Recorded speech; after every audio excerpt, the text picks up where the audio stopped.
Ooh, shaking shit up. Michael, we don't have a song.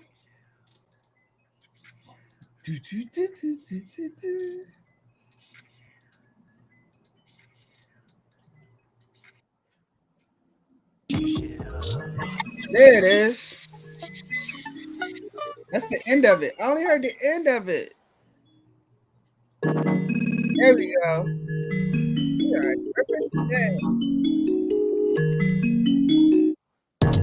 Shaking shit up, shaking shit up, shaking shit up. Ooh, we shaking shit up, shaking shit up, shaking shit up, shaking shit up. Ooh, we shaking shit up.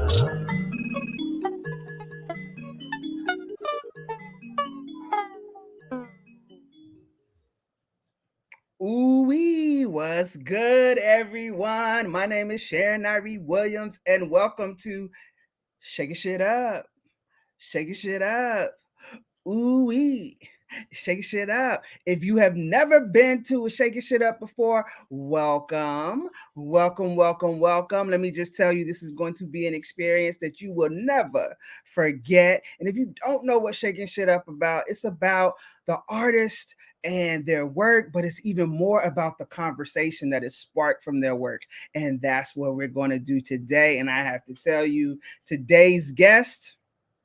Yo, it's gonna be on and popping. They gonna drop some knowledge. We gonna laugh. We gonna have a good time. Y'all gonna think we in y'all living room, and that's how it's supposed to be because we love to shake shit up.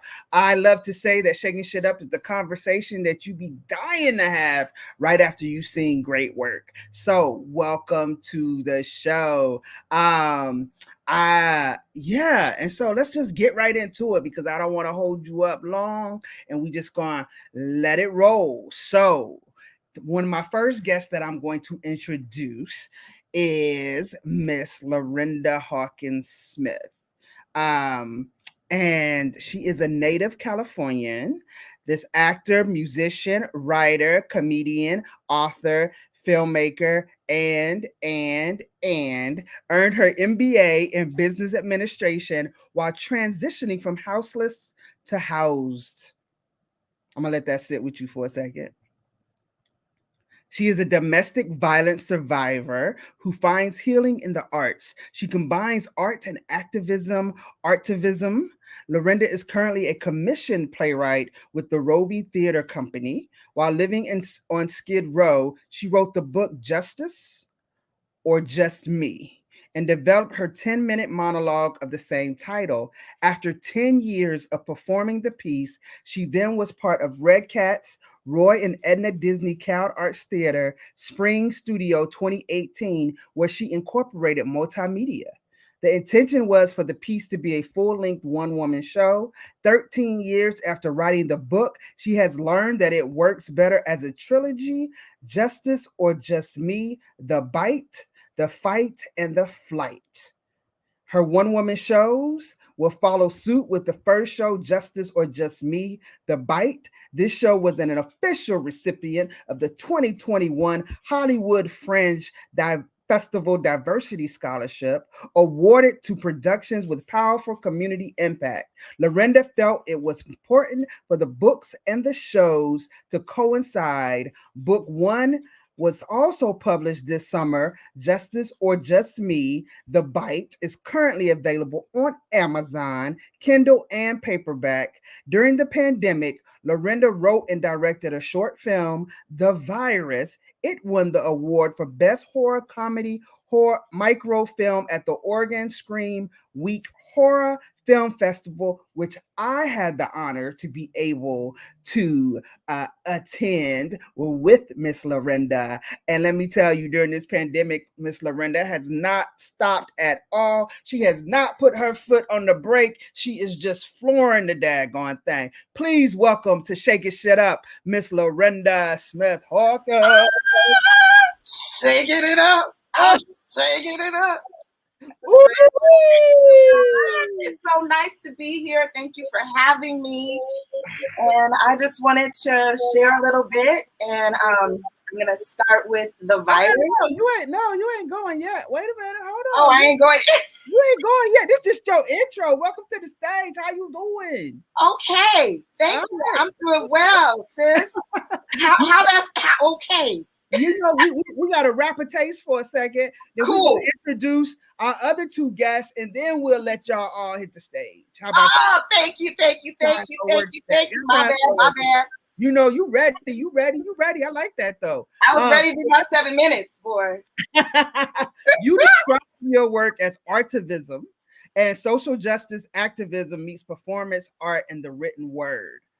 Why do you put that on your art? The artivism, the social justice component. Yeah. Mm-hmm. Wow. There's a long answer and a short answer. I'm going to give you the short answer. But I've always been an artist since birth. But it wasn't until I became homeless in Skid Row that I discovered social justice art and activism, artivism. Mm-hmm. And that's where I found my voice, really. So with these different theater companies, like community theater companies in Skid Row and in downtown LA, that gave me life. Mm-hmm. So when I do art, I feel like, what's the point if I'm not making a difference with it? I mean, there's too much going on for me just to be doing art, Right. So, yeah, I'd rather be saying something. Oh, well, thank you for your work, and thank you for doing it. And just to be clear, you was on Skid Row, but wasn't on drugs. No. A lot of people associate Skid Row with having some type of addiction. Exactly. And so I just want to be very clear that that wasn't your journey.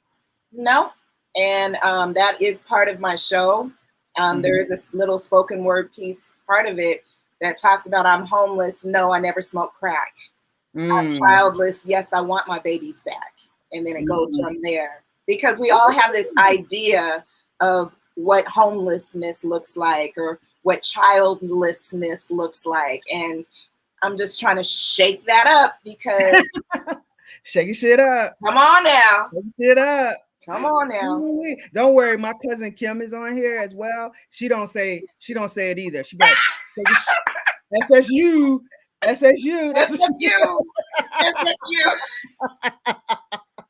I'm like, it's all good. Thank you, Lorenda. We'll be back with you in a second. Yo, this next person, man. I'm just gonna, I'm just gonna hit you with the bio. A thespian and performance artist for more than 25 years. Charles Reese is now streaming on Amazon Prime and Crackle in the TV sitcom Beauty and the Baller as the feisty chef Jalil. Reese is known in the theatrical circles of his critically acclaimed off-Broadway performance in Howard B. Simmons' production of James Baldwin, A Soul on Fire. Critic David DeWitt of the New York Times called the play funny, thrilling, and wise, buoyed by the passionate performance of Charles Reese in the title role. Reese co-authored the book adaptation of James Baldwin, A Soul on Fire, which includes the play version and commentary to pay homage to Baldwin's legacy as an author and civil rights activist. He is the artist in residence for the James Baldwin Writers Colony at the Emerson College European Center, Castelwell in the Netherlands. Reese is currently the resident program curator and host for the Jackie Robinson Arts and Humanities Lecture Series at Pasadena City College. Reese is currently represented by BH Talent and Literary Agency. But let me tell you a little bit more about Reese because I want you to know about Charles Reese. And so I'm going to tell you how he describes his work, and then we're going to bring him out because he says the Charles Reese experience is an intergenerational explosion of art, culture, history, and entertainment as seen through the eyes of actor, visionary, and cultural architect for public engagement, Charles Reese. Our mission is to preserve and nurture the historical legacy of lesser known and forgotten literary treasures of the African American diaspora, and people of color around the globe.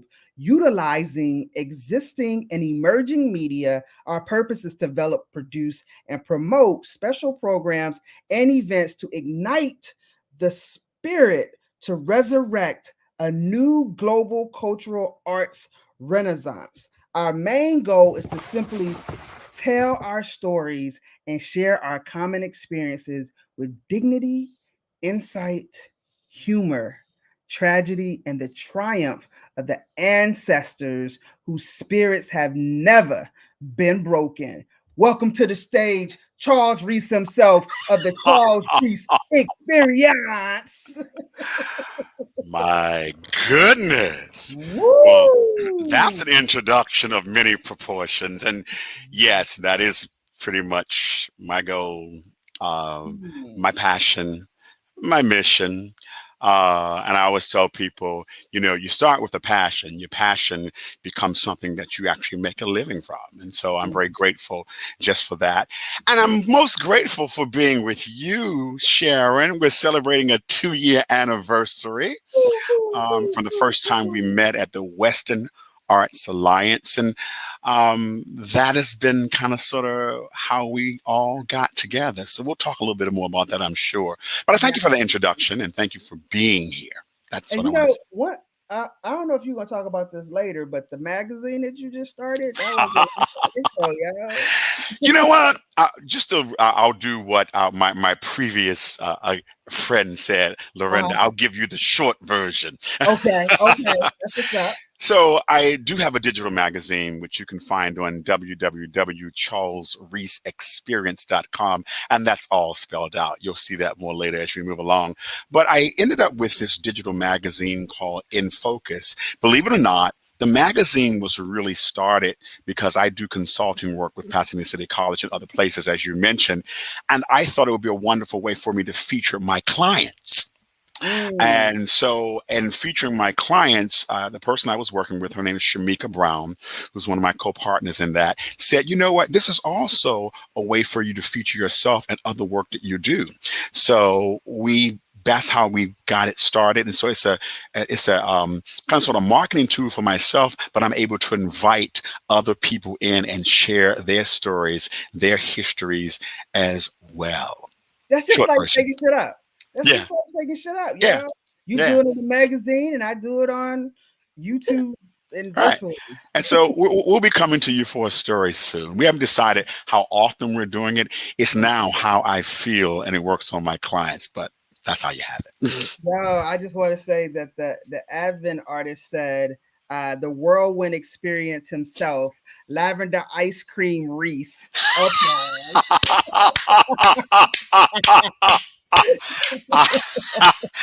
Miss Divine, and she's also an amazing artist all in her own right.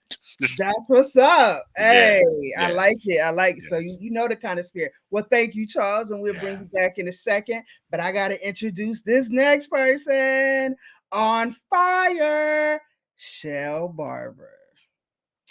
Chelle Barbour is a Los Angeles-based multidisciplinary artist. Her practice includes assemblage, collage, digital video, painting, photography, independent curating, and writing. Let that sit on your shoulders for a second. Yeah. Barbour is known for her body of collage work that reimagines the agency and body of the Black female through the lens of Afro-surrealism. I can't talk. Her characters cast a wide net in terms of how they perceived, whether the image reflects chameleons, agent provocateurs, goddesses, muses, warriors, or spies. Barbour's collage portraiture conveys notions of allegory, desire, fantasy, femininity, fragility, tension, and the inherent complexity within the Black female imaginary. Wow. Barbour has participated in many group exhibitions and collaborations, including the Black Lives Matter public art project at the Hollywood Forever Cemetery, Simon Lay's International Black Women Artists for Black Lives Matter project of the Project Row Houses in Houston, Texas. You is Pretty Surrealism and the Black Imaginary, a solo show at Band and Vice's Gallery in Los Angeles. Barbour was one of 3 American artists selected to participate in the European exhibition, The Medea Insurrection, Radical Women Artists Behind the Iron Curtain at the Wendy Museum of the Cold War in Culver City, California. Barbour's latest works are currently on view in Transformations at the Wendy Museum Vision and Spirit African American Art Works from the Bank of America collection at the Gantt Center for African American Culture in my home state, North Carolina, and the Mothership Voyage into Afrofuturism at the Oakland Museum of California. Yo, she's in 2 places at once. Can you feel it? Barbour's artworks are in the permanent collection of the California African American Museum, the J. Paul Getty Museum, the Wendy Museum, the Sevis Collection, the Bank of America Collection, and other notable private collections. The curatorial facet of Barbour's art practice has involved working with the nexus of local and international artists that began while conducting field research in Cuba for her graduate thesis. Performance in memory by selected Cuban artist Ana Mendieta, and I'm probably jacking this up, and I apologize to the artist, and Tanya Bruguera, which examine artivism, feminism, and contemporary art through the lens of Alison Landsberg's critical study of prosthetic memory and mass culture. Barbour has organized independent exhibitions, including a book as a work of art for all Madam B colored girls' works of art by women of the African, Asian, and Latin diaspora presented in Los Angeles, and has worked with various nonprofit arts organizations and institutions. Chelle Barbour said, I got receipts for everything that I've done. I bring to the stage, ooh-wee, Michelle Barbour. Hey, Queen. What's up? How are you? Shake it, shake it, shake it, shake it, shake it. Yo. How you doing today? I'm good. I'm glad to be here. I'm so excited to be with our to have this digital reunion. Digital. Everybody. Man, I tell you, it was, who knew that random meeting in the reception hall was going to lead to such a great synergy between all of us. Yeah. I mean, we knew what was going on because we couldn't let each other go. Not for the whole night. Like, no, for the whole week. Right. Yeah. So for the audience that don't know, because I haven't shared it yet, but y'all, we all met at the Western Arts Alliance conference, and we were just sitting there eating, laughing, having a good time. And for the rest of the conference, we were together. If you saw one of us, you saw all of us. And we cut up the whole night. It was like the best experience I've ever had at a conference and in LA, no doubt. So Chelle, over this pandemic, you've been able to actually have a space not just in LA, but in Vegas as well. Can you tell a little bit about that? Yeah, well, you know, this is such a long story. I'm gonna give you the short version. I'm not everybody's telling me that. I will just say that I was trying to find an artist space in LA because I had a very small, apartment, which is typical in LA, and I needed to spread my wings. So I started looking in LA, and I found different places that were close to $1,000, and I'm like, I don't think so. Because I need to concentrate on creating, not concentrate on hustling. So I ended up looking in Palm Springs for a place. Felt a little too bedroomy. I needed to be close to an international airport, international destination to be able to travel. And so I decided to try Vegas. Whoa. I came here, I said, I'm gonna be here for a week. 3 days, I found my spot. Wow. It felt good, the energy felt good. And I was like, this is it. This is it. And at that moment, I was like, you know, you have to reach a point of maturity where you say, what is your priority? What can you live with? What can you live without? And what can you travel to? So I spend literally half my time in LA, half my time here. So it's basically, I won't say half, but I'll say like a 60-40. Uh-huh. You know, the month of August, I was practically in LA. I have so much work to do. I mean, people say, why don't you call me when I'm in LA? I'm working. I'm getting my hustle on, what I would normally do in 3 months in a month's period, you know? Wow. So I'm about the business. And it's really interesting because I feel more and more like the artist that I've always wanted to become in this separating my studio from LA and working, because I'm in a space where there's so much access to nature and beautiful land formations and places to meditate and think and really build up your creative juices and go. Wow. You know, I just recall feeling very bound in LA because I was just like so into the hustle that I had to like put the artwork on, you know, put that secondary, sometimes tertiary, but I'm able to create, you know, even out my work so that I can get stuff done. So I'm happy. Wow. And a divine artist says, Shell, on and on and on and on. All that and a bag of chips to go with the lavender ice cream and the thespian artivist, Miss Hawkins. Applause. Yes. Amen.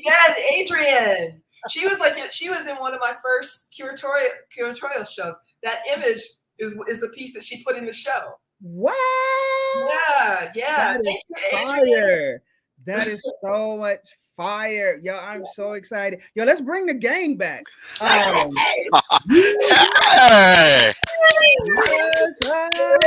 Wow.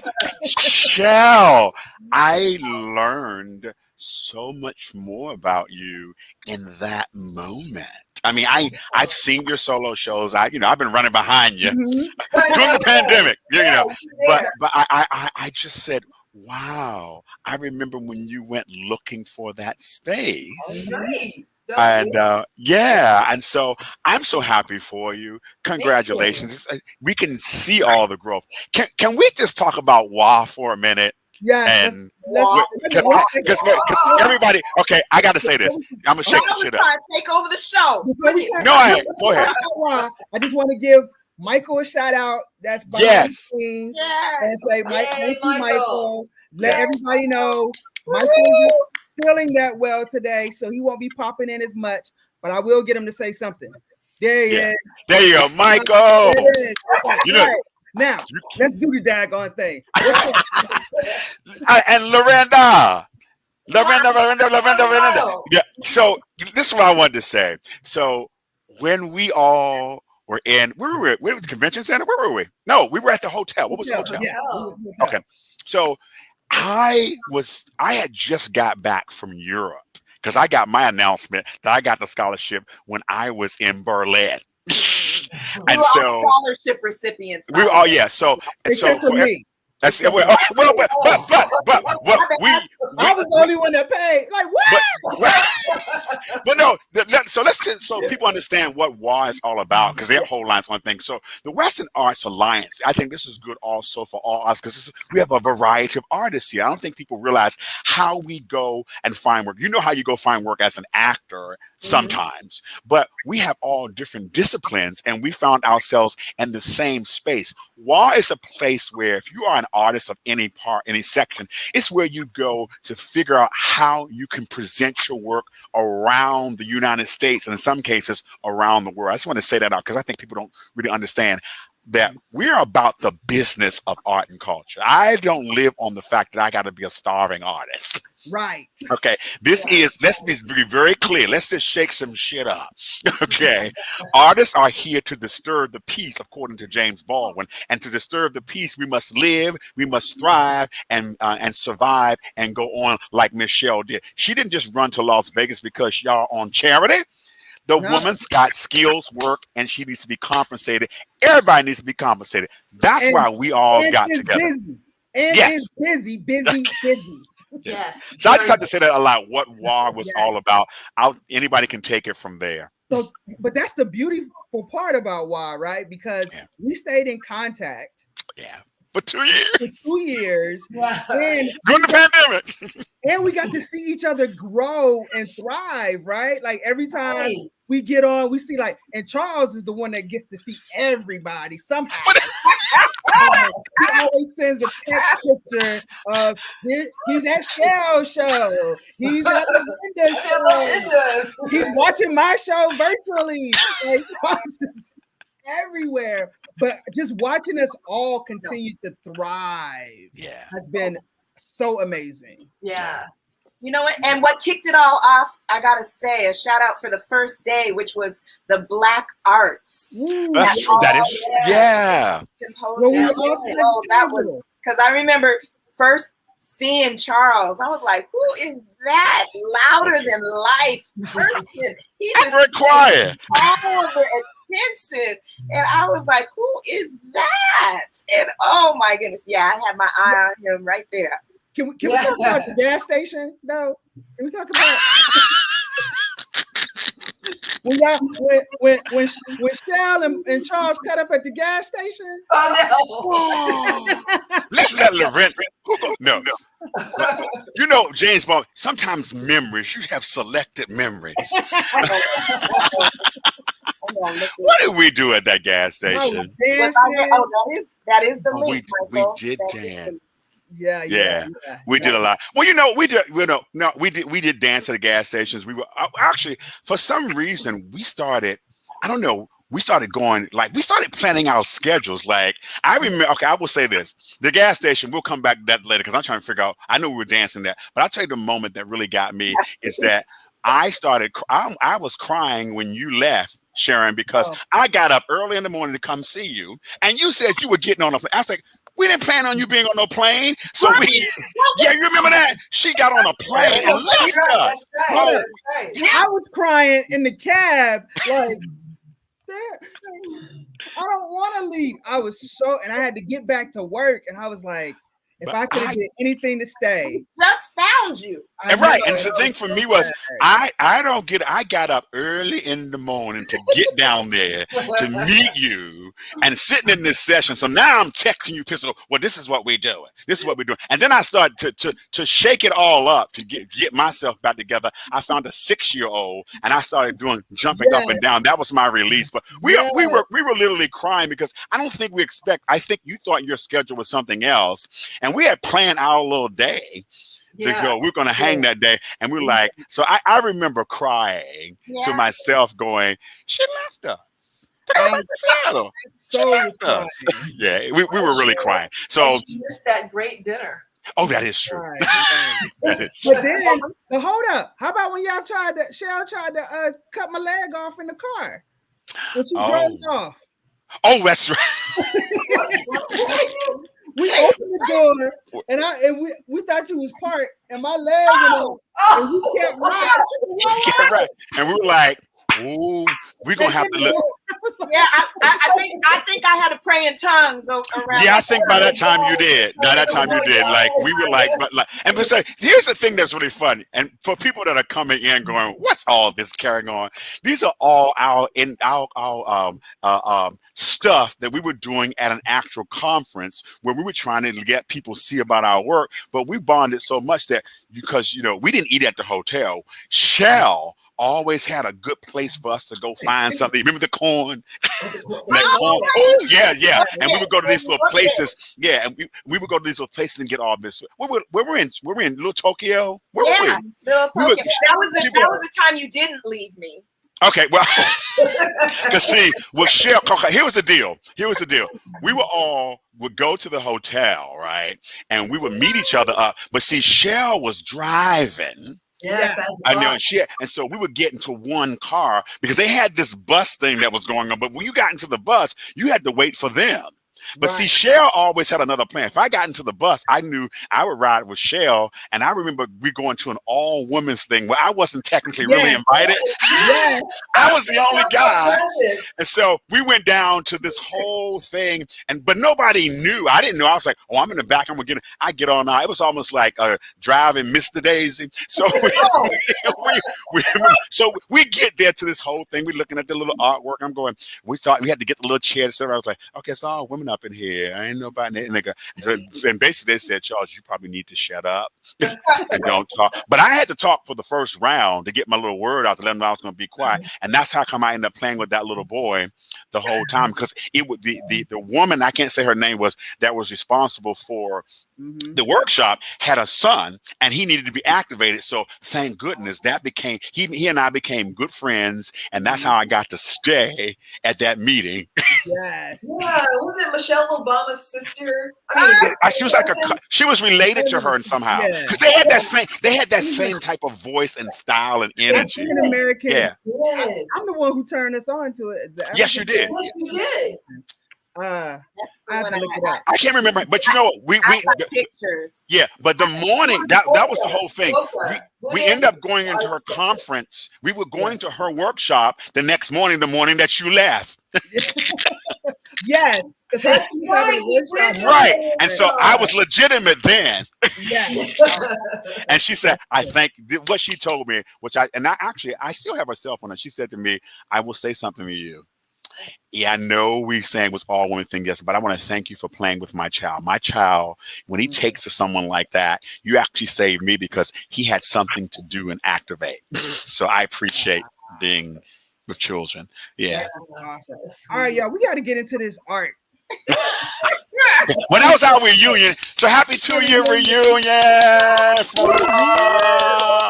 No doubt. Yeah. And so since she was so we're doing it a little bit different for everybody who knows Shakin Shit Up. We usually go like, you do one piece, blah blah blah. But because our artists today are multidisciplinary, I was like, look, I'll give you 7 minutes, you do what you do, and then we'll talk about it afterwards. So we're gonna let each person get their 7 minutes in, and then we're gonna come back and talk to y'all. We all gonna say what we think about it, all that stuff. And for those of you who are new to Shakin Shit Up, you put your comments in the chat, ask questions, what have you, hoop and holler, applause, do whatever you like, because we're gonna be interactive. And yo, Shell, Stacy Ford Bonella is in the house. Stacy! Yeah.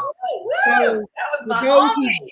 Don't know that Shell spent a little time here in Seattle at the Northwest African American Museum, and everyone I told that she was on this show, they was like, did that say Shell? I was like, yeah, that's what's up. So that's a fabulous people in Seattle that I love. And Stacy put up some kisses for you. Aww. I love you some Stacy. No diggity, no doubt. So we're gonna kick it off with Miss Lorenda. The stage is yours. Okay. Are you sure? Oh my gosh. Okay. Well, like my girl said, I mean, this pandemic, I had nothing to do, so I entered a 48-hour film festival with Flappers Comedy Club, and thought, you know what? Why not? I'll make a film 48 hours, and I missed the deadline. So I thought, okay, I fell into a depression. But then I heard God say, no, just finish the film anyway. So I did.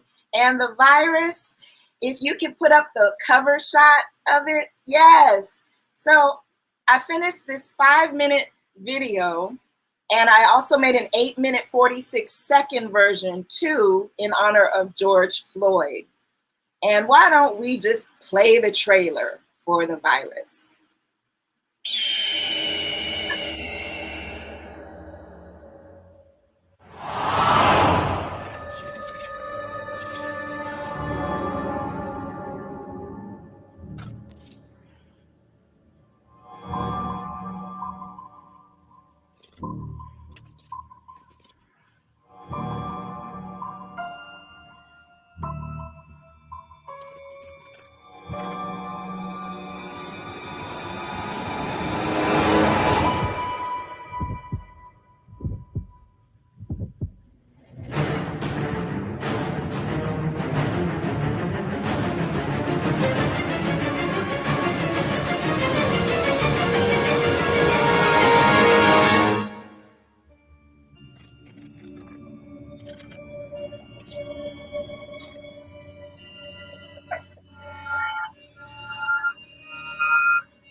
Yes, and I was able to enter it in some film festivals, and one of the film festivals I entered it in was Oregon Scream Week Horror Film Festival, and I got nominated for an award, and I was like, oh, this will be, thank you, Sandra, thank you so much.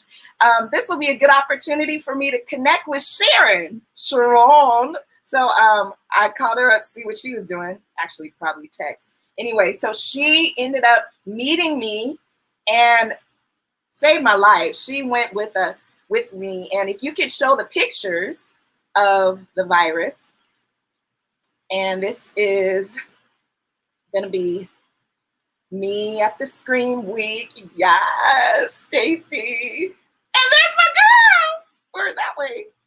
Which way? This way. Yes. And Sharon is such a beast. She does not rest. Do you know when she was there, she did her show with the gentleman who runs the whole film festival, Michael. That's right, Michael. So that was awesome. And now I'm just going to transition into Justice or Just Me, The Bite. Sharon mentioned it. I wrote it when I was in Skid Row and did the full-length show this summer at the Hollywood Fringe Festival. And if you could play the crowdfunding video for Justice Violence. What is it? The pastor said that's when the amygdala, that's when it lights up. They must not be too bright. People, they just lose their temperature and then they don't tell jokes to bring the temperature down. Why don't they just leave? Domestic violence is not an anger or an amygdala problem. Domestic violence is about power and control. I got high blood temperature. The sex can't be that good, right? But see, that's when you gotta crack the joke. Is sex really that good? Domestic violence looks differently in every situation. Domestic violence is gaslighting. That didn't hurt. Man, I barely touched you. Breaking promises. I know I said I'd start taking care of the baby. I know what I said. But I can't write it down. Lying. Now, we both know I said start next year. Name calling, verbal. Okay, Michael, we can come back. Thank you so much. Yeah, so I had to do a crowdfunding campaign to raise money to produce the show because I was blessed to get that scholarship, but it wasn't enough to pay for everything. So in this crowdfunding video, as you saw part of it, I'm basically talking about domestic violence because basically that's what the show is about, surviving it. And also in it, I mentioned that I want to put out the book as well. At that point, I had not published it, but fortunately, I was able to raise some funds, produce the show. I got a playbill, yay! Just finished it and just was able to self-publish Justice or Just Me. Could you play the promo of the play, Michael?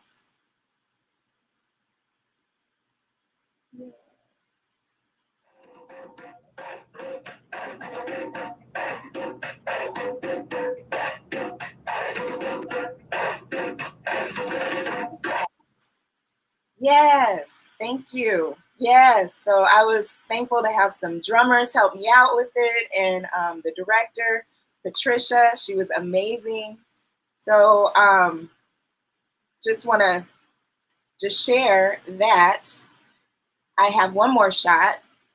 Could you share the PPL shot of the email, Michael? I'm just revealing it for the first time here. I just got the news today that my book is going to be at the first library. I'm so happy. Yes, so I'm shaking stuff up. So I'm just so happy because I'm an independent author, y'all, self-published. I don't have anybody, calling people. So it's so nice when people say yes. So I'm so happy this library said, woohoo. And it's right near me. That's it. Yo, Lorenda, that was so dope. You can go ahead and bring everybody in, Michael. Hey. Yay! Congratulations! Nice, congrats. Grown woman. You know what? I will say, first of all, congratulations again. I've told you this many times. And, I think you said something very important as we continue to shake SHIT stuff up, is that, being an independent publisher, you might think you don't have people, but they are there. And so the wonderful joy that having forums like this and doing all the work you're doing, your audience is finding you. And it might take them a while, but I wanted to encourage you that while it's taking a while, enjoy this journey. So when you get that big deal, and I need to get that 10% from you. I'm having Wi-Fi issues. I didn't hear that. Michael, it's nothing wrong with the Wi-Fi. There's nothing wrong with the Wi-Fi, is it? I'm calling all the people inside, ancestors.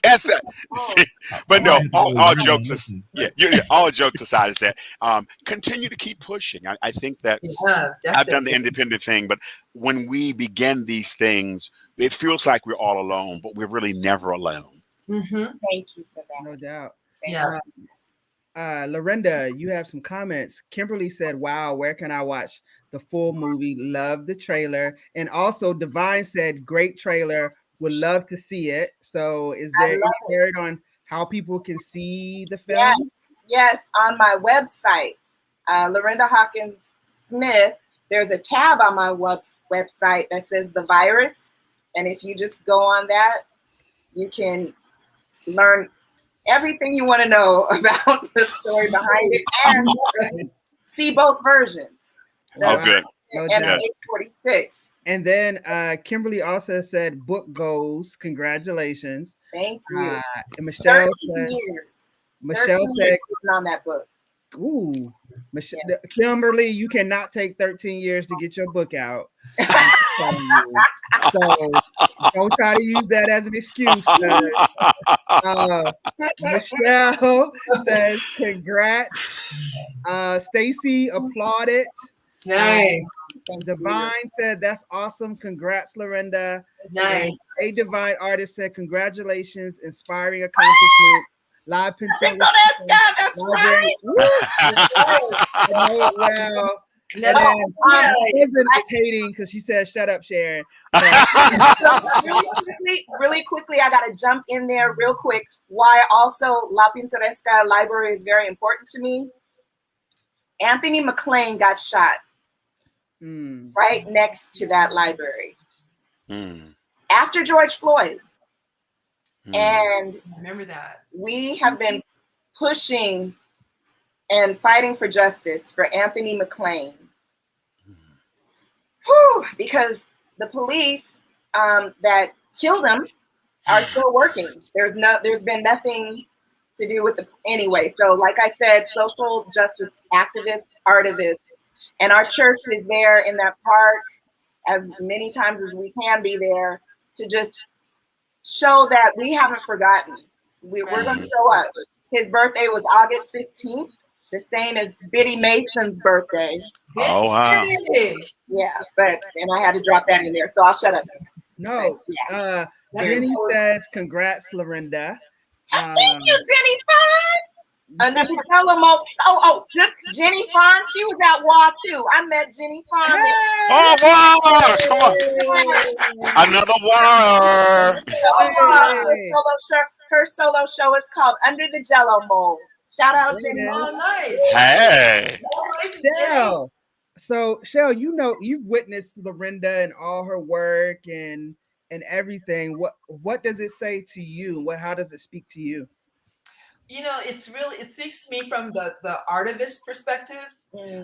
I like that she used the word artivist because the first time I had experienced the word artivist, this blend of art and activism, was with Tanya Bruguera, the artist that I had written about in my graduate thesis. And she is somebody who disrupts just the whole political norms of Cuba. You know, she's constantly bringing to attention the plight of Cubans. And she is considered a dissident in her own country. And she's constantly arrested for just speaking the truth. And so, you know, when I think of Lorinda's work, it is she's speaking the truth based on her experience, based on her personal plight. And so what she brings to the work is a real solid grasp of what it means to experience domestic violence, what it means to experience homelessness, what it means to experience the pandemic and the virus and all those things put together. I mean, she has this global view of how culture, how society, how illness, politics, economics affects us. And so she has that outlet to bring it together in a sometimes humorous way, but we get it. We get it. She doesn't have to clobber you over the head to get it. And I just want to share really quickly, Patrice Colors of, Black Lives Matter. She spoke the first day at Black Arts in Western Arts Alliance, and she really her speech, her what she said, I mean, it really inspired me even more so to do the artivist work.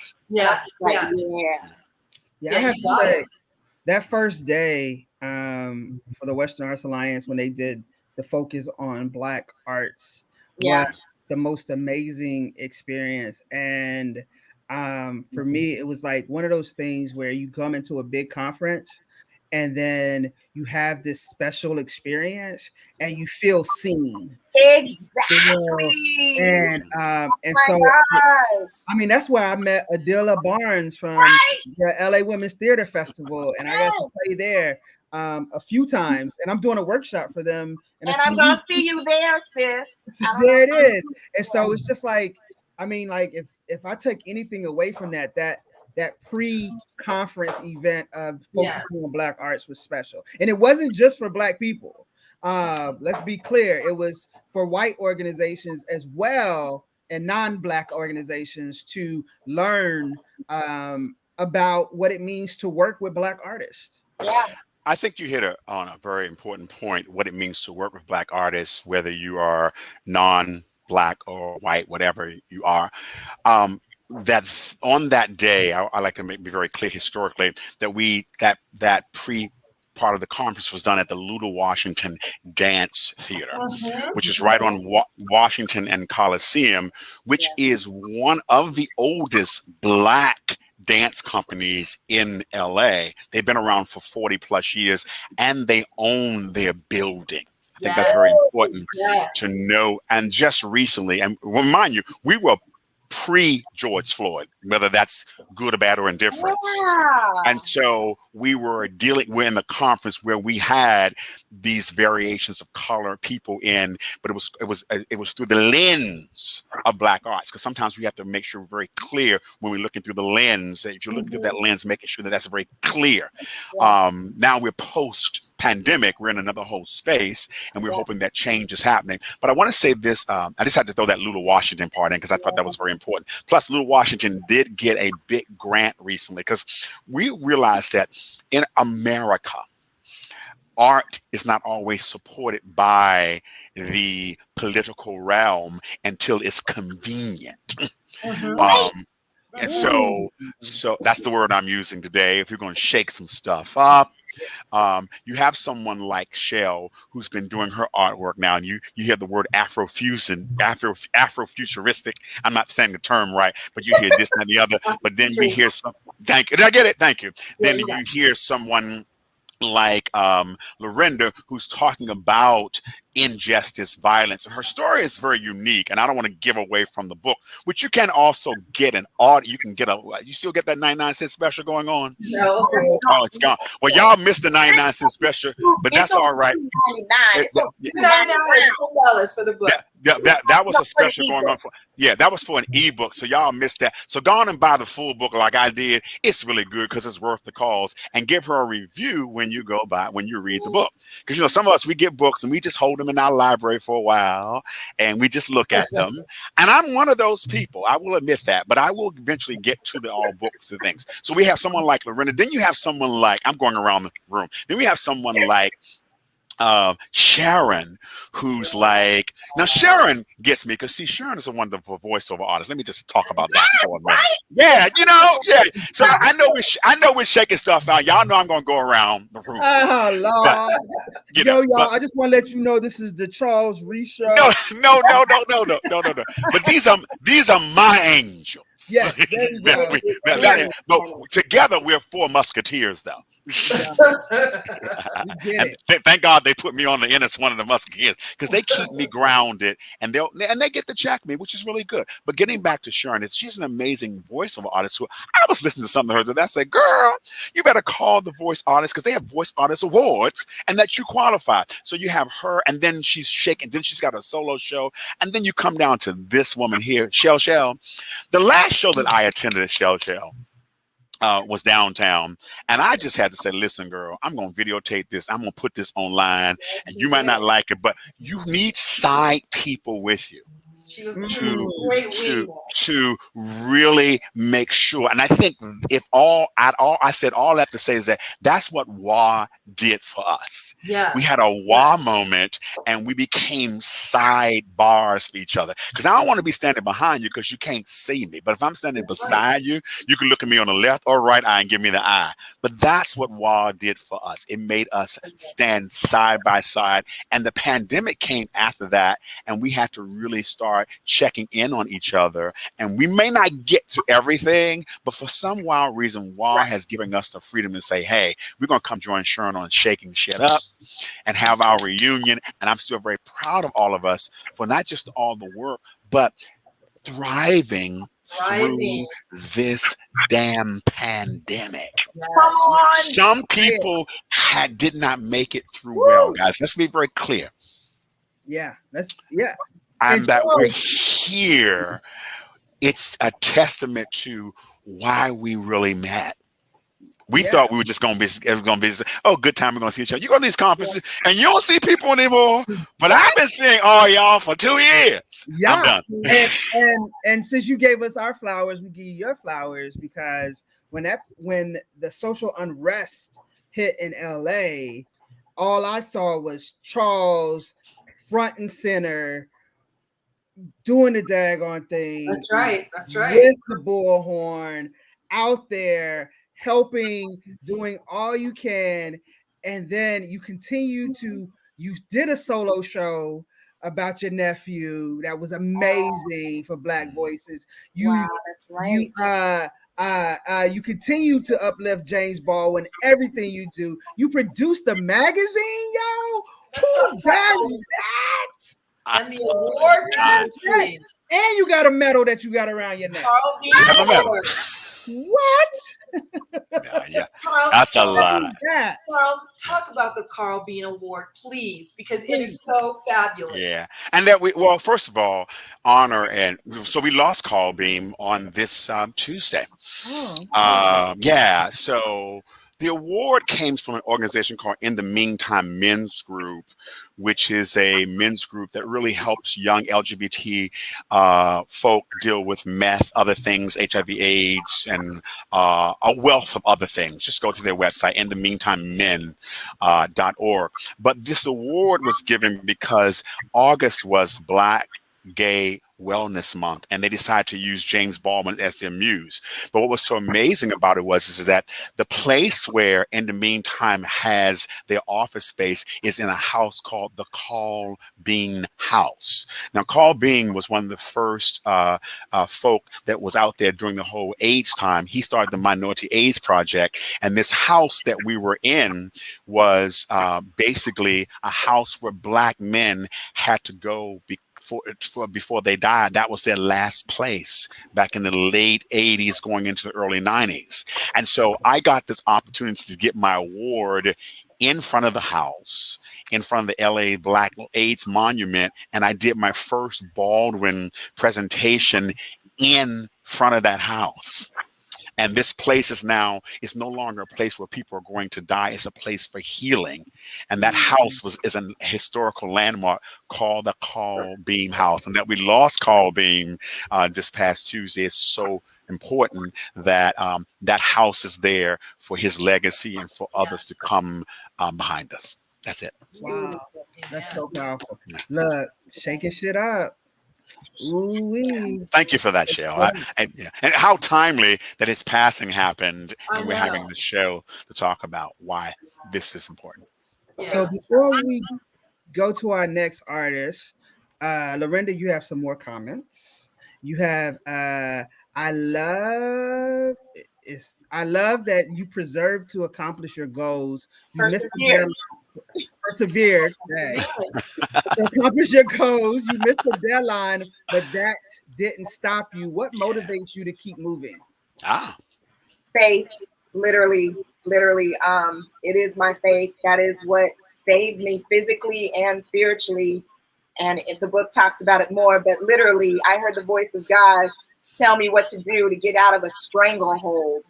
I mean, I couldn't move, couldn't scream, couldn't breathe. I thought I was done, but then I heard a voice tell me what to do, and thank God I obeyed that time, because I so didn't obey all the other times, and that literally put me on a different path. And I live my life just trying to do my due diligence to obey that voice, honor that voice, and just to honor God and follow his leading. So that's what literally spurs me on, or else I would just have given up a long time ago. Kimberly said, love the fusion word, artivism. How Lorenda is making a difference is fire. Thank you so much. See? Definitely. And Stacey Ford said yes to everything you're saying. And Michelle said, faith over fear. That's it. Can we borrow that one? Faith over fear. FOF. Yo, I see a t-shirt in the future. Faith over fear. FOF, no diggity. Well, thank you, Lorenda. You're not going anywhere. You're hanging around. But now we're going to pass the stage to Chelle. So we can experience this art and this beauty that she's going to present to us. Chelle, the stage is yours. Thank you.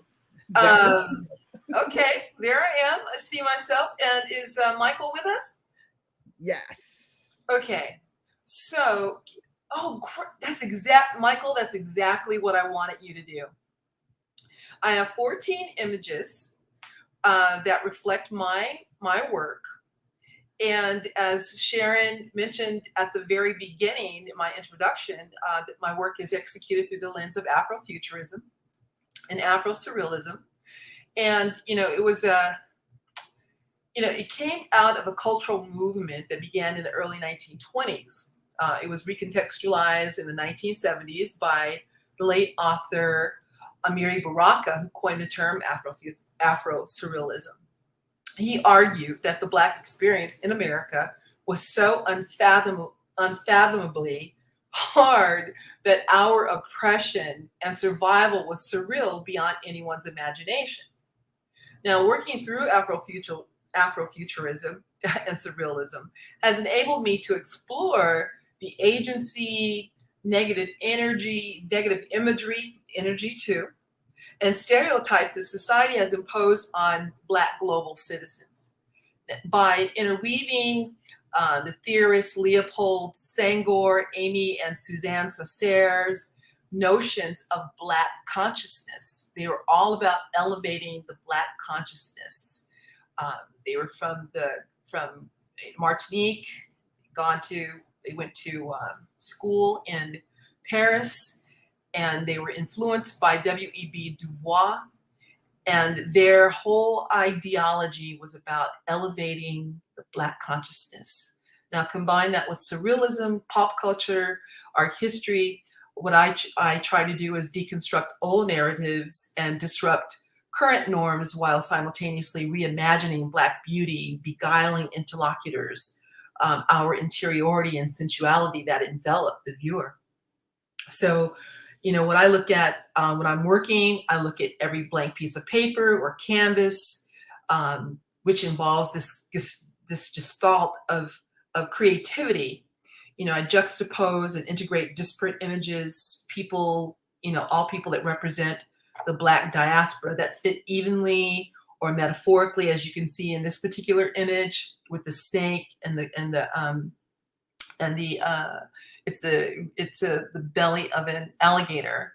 Michael, you could move through the images. Again, I use the snake. A lot of people are, they fear the snake, but truth be told, the snake is about transformation. It's constantly, renewing its skin, peeling it back, slipping out of it. And so in this particular piece is called The Bluest Eye. And I also look at literature, look at literary, ideas. The Bluest Eye was in honor of Toni Morrison, in honor of Toni Morrison's book, The Bluest Eye. And the character in the book basically, hated herself because she was Black. She had, tight hair. Her best friend was blonde hair, blue eye, and she noticed that her friend's life was much better. People treated her better because she had blonde hair and blue eyes, and that's what she wanted. It was a major contrast to how she grew up in her household, which was, economically, deprived. A lot of dissension in the house. And that was her view of the world. So she ultimately, and anyone who's read the story, she meets her demise. She kills herself. This is a reimagination of her as an adult with blue eyes and with the snake coming out of her shoulder. It's a whole transformation. So move on. This piece is called Pave the Way Forward. It is very much an Afro-futurist piece where I've taken the elements of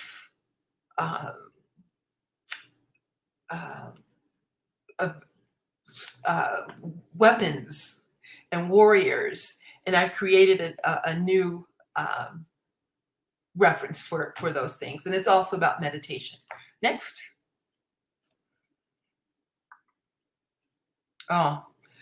What I want to say about this piece, about these first pieces that you're looking at, it may seem like it's just on some regular paper.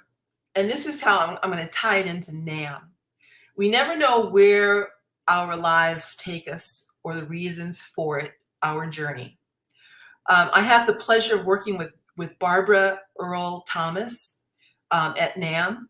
I worked in the archive, the Jacob Lawrence archive. She, asked me to help her organize what was left from the things that were given to the Smithsonian. And in this room full of Jacob Lawrence's studio, there was this paper rolled, just rolls of paper. And I said, Barbara, what are you going to do with this paper? She goes, oh, I'm just going to probably give it away. And I said, do you mind if I have it? At that moment, I had no idea what I was going to do with the work. And Michael, you could move through the images as I talk about Barbara. This paper becomes a real pivotal thing for me. When I moved from Seattle back to LA, I was in Oregon and I got a call from a recruiter, the recruiter I was working with, who said, sorry, the job that we offered you has been closed. I had my car full of everything that I owned at the time, including the paper. I brought it to LA, put it in storage. Fast forward, I'm asked to do a show. At that moment, I didn't have any money. I didn't have a dime. Okay, I didn't have a dime. I didn't know how I was going to produce this work for LA Southwest College. But I said, yes, I'll do it. I went to my storage unit and got that paper out. It was rolled tightly. It's been rolled probably since the 70s. I sprayed it with water, flattened it out as much as I could, and I started working. I didn't know what I was going to create with the work. I didn't know what I was going to do for the show. I thought I needed like 1 or 2 pieces. I'm like, okay, we're good. I ended up having a 30-foot wall where I needed 6 pieces. So I created this work. And it was there was a woman who said, I think that Jacob Lawrence anointed you because this work is just so moving. And and people always tell me they feel certain things coming from the work, that they just, there's something about it that they can't really articulate. And I would say thank you to Jacob Lawrence if he's listening right now. That paper changed my life. And so some of these works, like the one that you're looking at now, is called I Spy. This was the one for the Medea insurrection at the Vida Museum.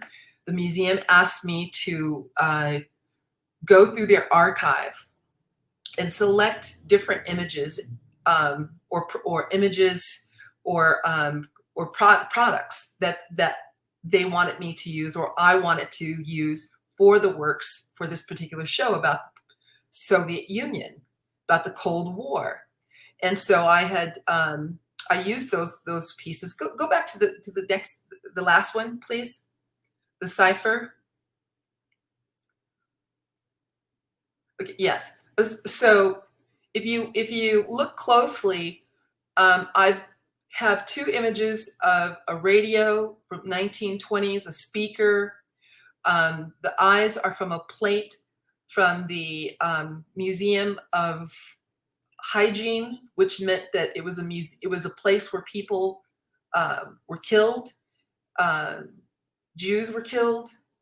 And so it has a different meaning today, but originally it was a very horrible place.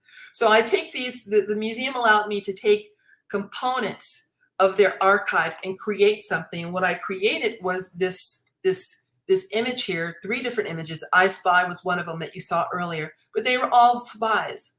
And so I had done research on Black women spies in the Cold War, and Josephine Baker was one of them. And this is an image that is that resembles Josephine Baker through these particular elements. Go please, next one.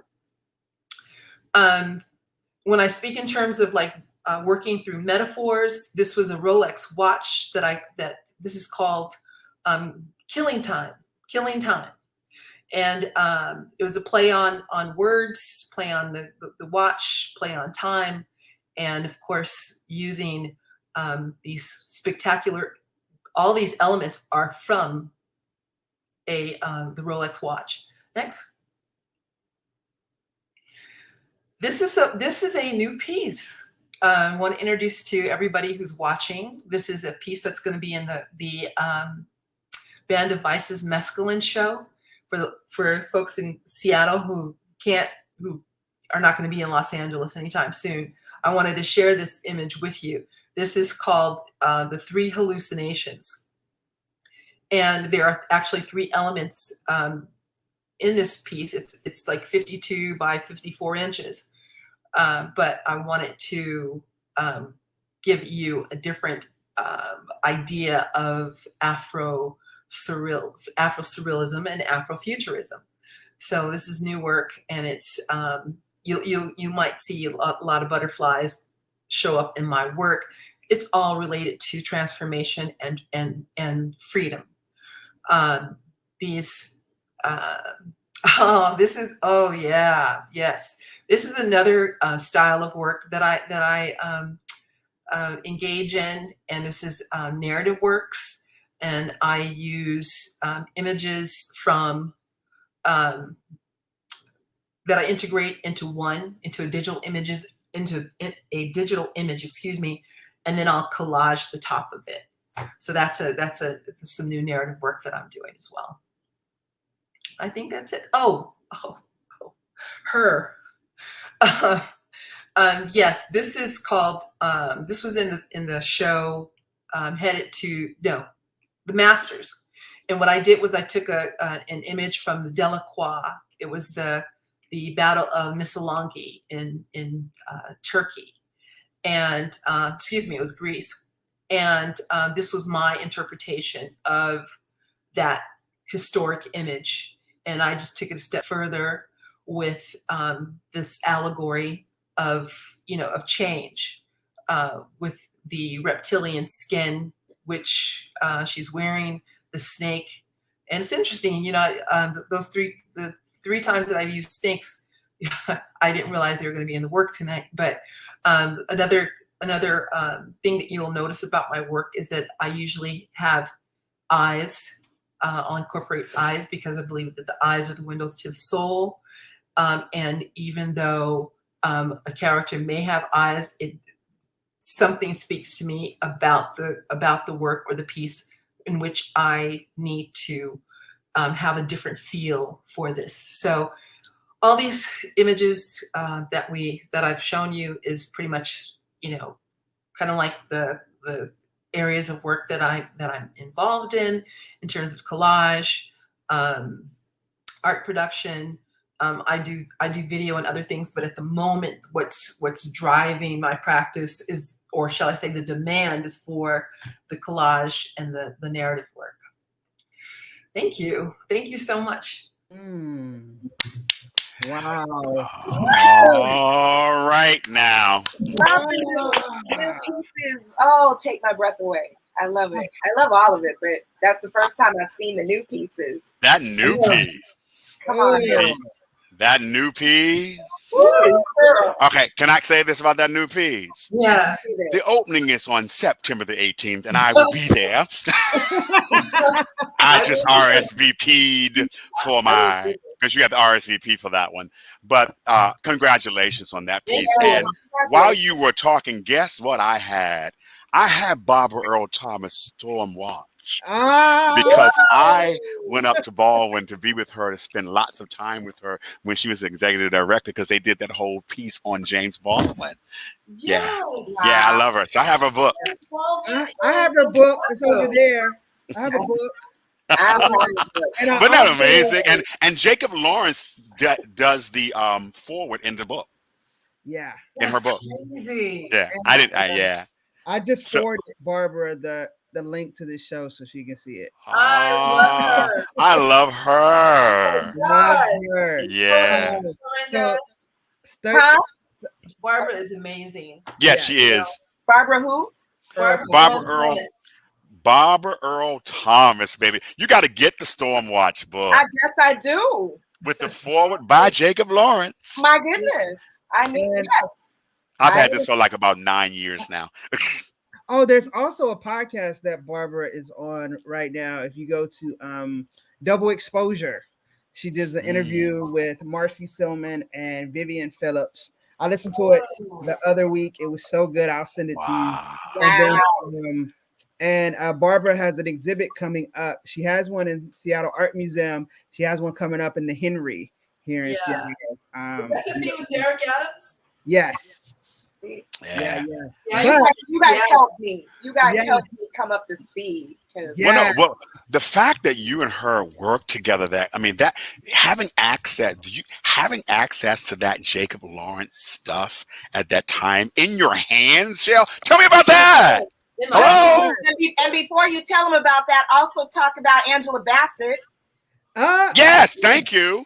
At the Band Devices, we're setting her up now. Keeping secrets. Okay, so one, Band Devices. Let's start with Angela Bassett, and then I want to hear about Jacob Lawrence.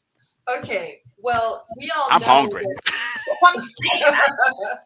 Wakanda forever. She was in that. I can't with you. Am I doing it the right way? Yeah. Wakanda forever. Okay. Wakanda forever. Black Panther lives. Well, my show opened like as Wakanda, Black Panther was closing, right? And so I think it had already closed, but she was still riding high. Everybody was riding high on Black Panther. Our whole minds were elevated, and we were seeing, even though it was a surreal movie, we were feeling it, right? So serendipity, total serendipity. I finished this body of work. I put it online.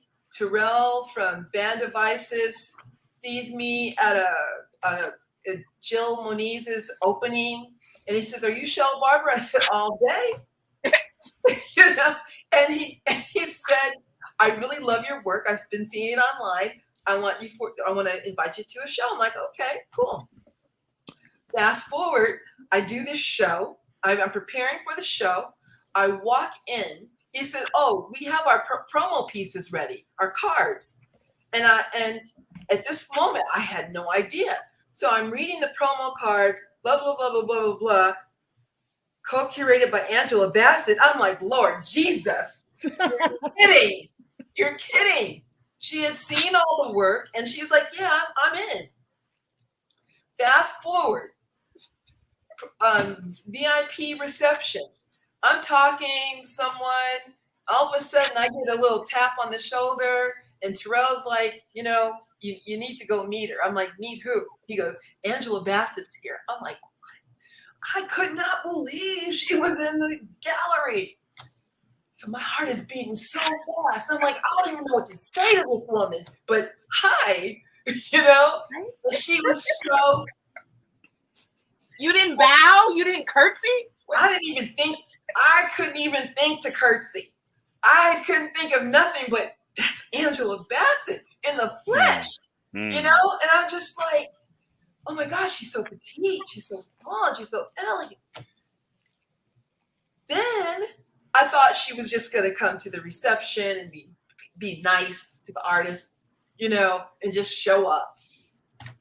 The night of the opening, there was like 400 people in that small space. We were they were outside. It was hot. It was hot AF. You were really shaking some stuff up that night. Oh my God! Pre-COVID, you could do that. Pre-COVID. That's pre-COVID. True. It was pre-COVID, and it's just like I'm talking to my friends, just hooting it up outside, trying to cool down. I get this tap on my shoulder. I turn around, and I turn around the other way, and she's like, "Hello." Really? And I mean, the pictures that I have, you could tell that I am so bloody shocked. I am shocked. And she stayed practically the whole night. Wow. And then there was the Hollywood set, I can't even remember everybody's names, but it was who's who at that show. And I was just like, I cannot freaking believe it. I mean, folks from The Wire. I'm like, what? They're like, oh, I love your work. I'm like, no, I love yours. I love that. Yes. It's crazy. It was like one of those moments. I love your work. I love yours. It was just like, it was a great, great, great moment. And I'm I'm honored. I still feel very honored to have that experience because it showed enough. Was shaking shit up in LA. Yeah. It was. Yo. It was, man. Yo, Chelle, you got some love in this this chat. Yes. Stacy says, oh my goodness. Yes. Yes. Kimberly is on Billie Holiday. Divine Brown PR said the artwork is amazing, simply beautiful. Jenny Pond says gorgeous. Stacy came back and said beautiful. Love this. Sandra Brierly said, wow, just phenomenal work. It really is. Divine Brown PR came back and said, oh my God, stunning, love this. A Divine Artist said, love the new work. Yeah. Nice. That new piece. Ford said, gorgeous. Kimberly said, I love all your pieces. So See what you did there? See what you did? Fire. Stacy said, this was an incredible show. The show ain't over yet. How can you not love I Love Barbara?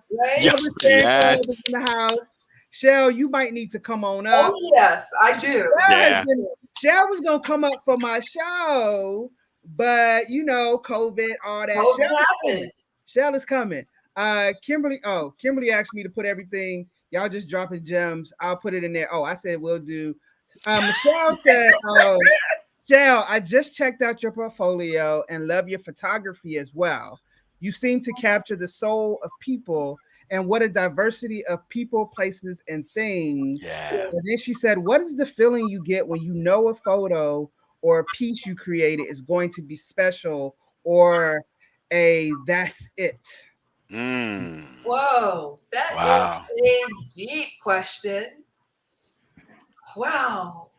I will say this, when I'm working on something, at a certain point, I get goosebumps. It's the truth. I get goosebumps and I go, oh, and I can't explain it, but it's just, I literally am covered in goosebumps and I'm like, this is it. This is it. I think I'm done. Because you can work something and work it till it's just horrible. And I've done that before, not listening to my voice.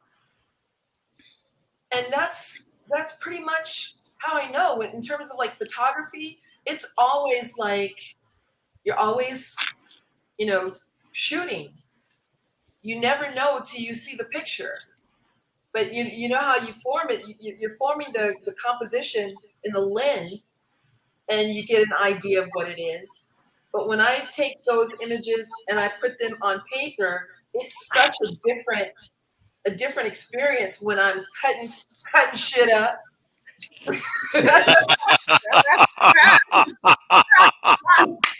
Can we coin that one? Yeah. Put that up in there.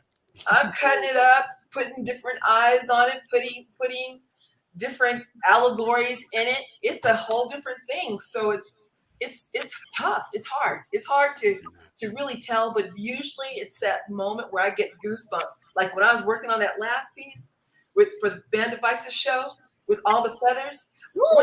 One night I just had this idea. Okay, I'm about to shake shit up, right? And I'm like, I want to blend abstract or figurative, and I want lots of color. And it was really a trip because this show is about mescaline, and I actually saw those women sitting at the foot of my bed when I was in the hospital. I was on fentanyl for 2 weeks, okay, because I had a ruptured appendix. Then I had to go in for a second surgery because they found cancer in my appendix. So after that, I'm in the hospital for like 2 weeks on this heavy meds. And I'm like, do you guys see what I'm seeing? Wow. I'm like, don't you see the Martians? Don't you see it? They're like, no. Are you kidding? They're right there.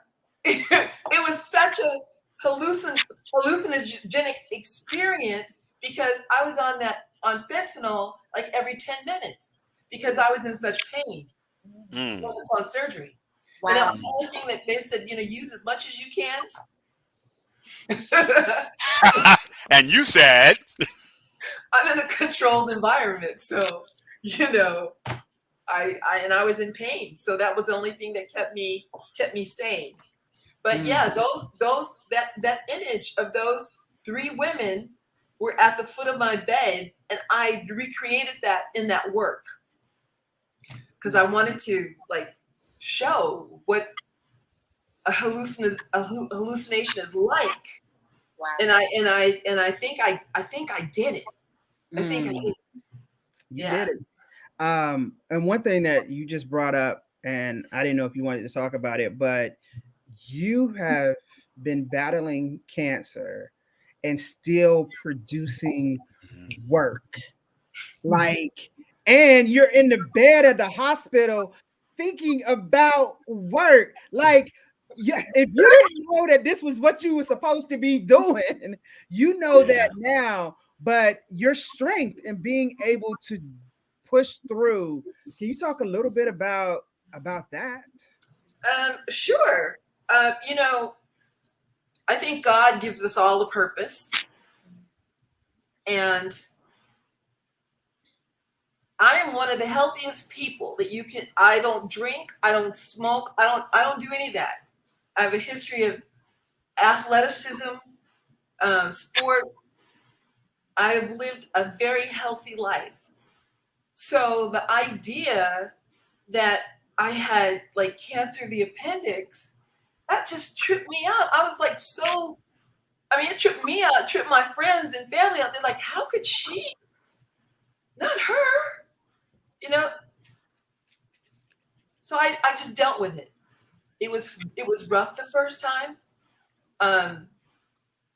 The second time I was like, you know what? It was during the pandemic, you guys. It was April 17th. I went into the hospital. Remember, March 15th, everything shut down. So I go into this emergency room because my back is hurting. And I'm like, I thought it was because I played golf. Okay, because I went to Ojai Valley and played golf, and I thought maybe I just swung wrong. So I'm between January and April, I'm still going to play golf. I'm swinging and doing everything and taking aspirin for my pain. It got to the point where I couldn't walk. And so I was like, okay, so I was going to go get a COVID test.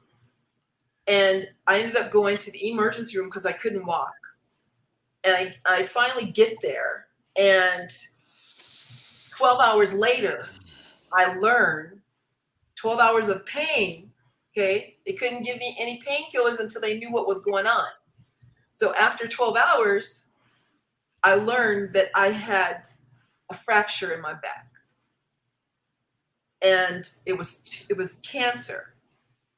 And then they did more tests and found out and told me that, well, we hate to tell you this, but you have breast cancer, metastatic breast cancer, 4th stage.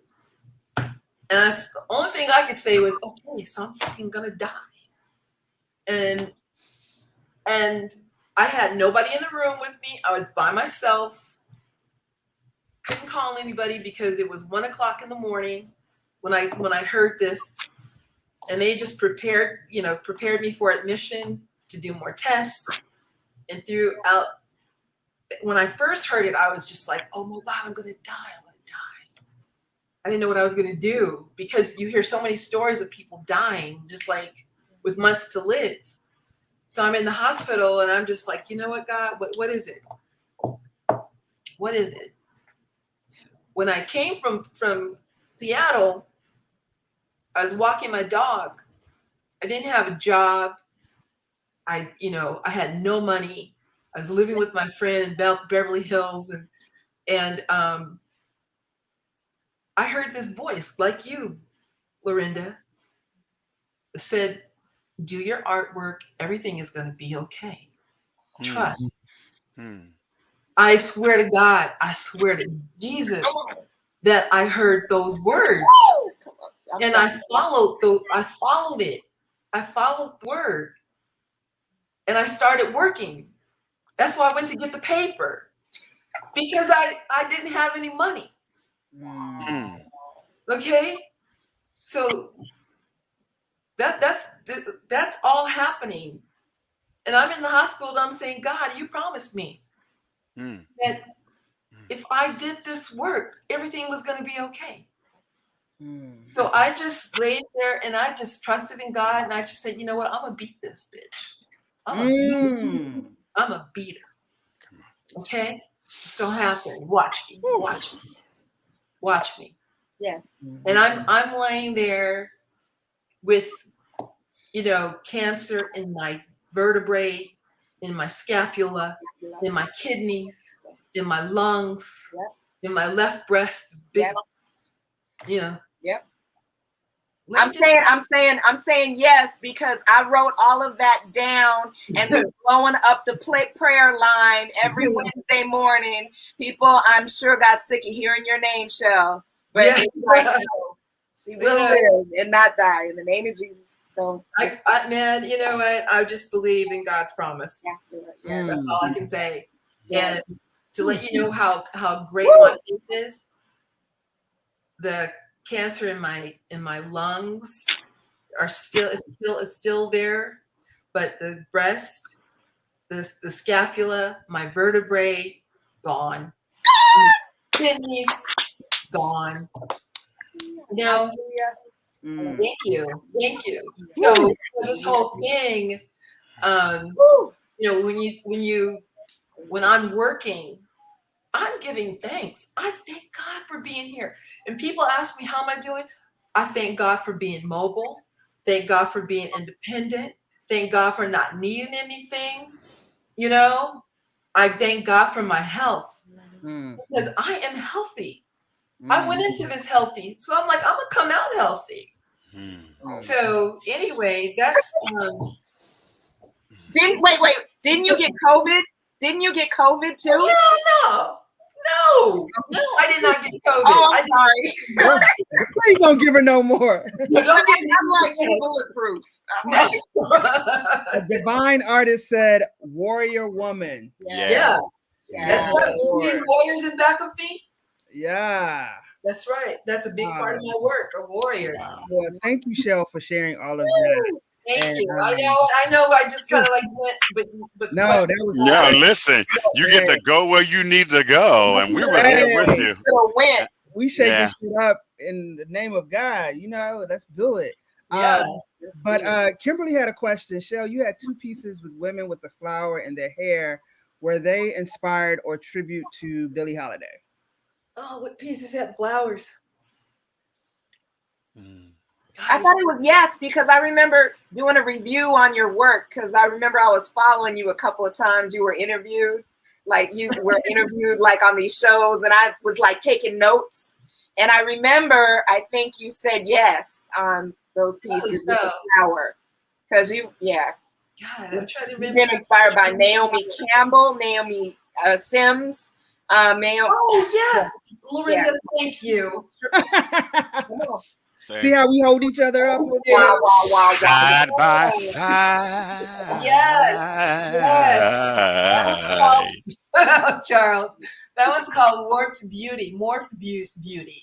Yeah, that one is a tribute to Billie Holiday. Thank you. Yes. Know my work better than I do. See? Hype people. Hype people. Right? Right, people. Wow. Thank you, Chelle. Wow, you're not going anywhere. And we about to turn it over to the final artist for the night. To blow us away, I don't know Mr. about all that. Charles Reese. Give it to us.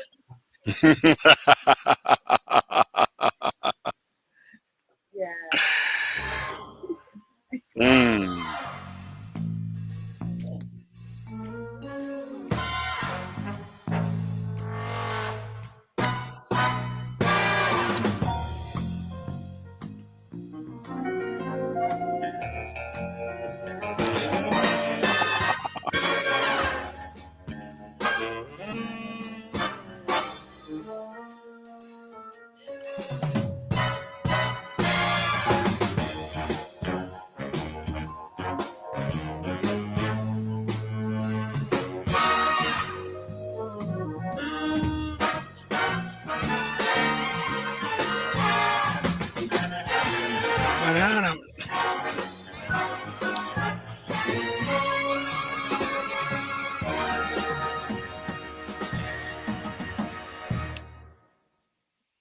Who that?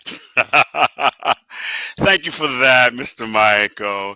Listen, everybody, for those who might just be coming back in, this is Shaking Shit Up. Our lovely host, Sharon, out of Seattle. Listen, I've kind of sort of been so moved by the experiences, the work, the talent, tenacity of my WA sisters, Chelle and Lorenda. I was going to do something from James Baldwin's Soul on Fire, but you know what? You can pick up this book on Amazon. It's about a secret meeting with Robert Kennedy and James Baldwin, and I'll be doing this work kind of like the rest of the year and throughout. And you can go to my webpage, www.charlesreeseexperience.com, to learn more about what we're going to be doing that. Sometimes it'll be virtually, sometimes it'll be in person, depending on how this variant goes. But I have been inspired to just change the course a little bit. And I want to do one of my signature poems that I normally do called Today Feels Like a Poem. And I want to dedicate this poem to my sisters of the WA, the Western Arts Alliance, to Chelle, Sharon, and Lorenda. And if everyone can just kind of sort of just say with me, today feels like a poem wherever you are in your space. Today feels a poem for Chelle, Sharon, and Lorenda, because the sun is warm upon my skin, becoming Nubian, a cool African vibe, a preaching man in the park with no home, no church, cutting across lines of imperceptibility, because we are so far, we hear far away, our children's faint, fading breath, which blows beyond our reach. For a poem is how I'm feeling today, y'all. Encyclical, sighing, cosign, infinite phrases can be metered in the day to day like today, where we are shaking shit up with Chelle, with Lorenda, with Sharon, with Michael, with Charles Reese, and all the people who are bearing witness.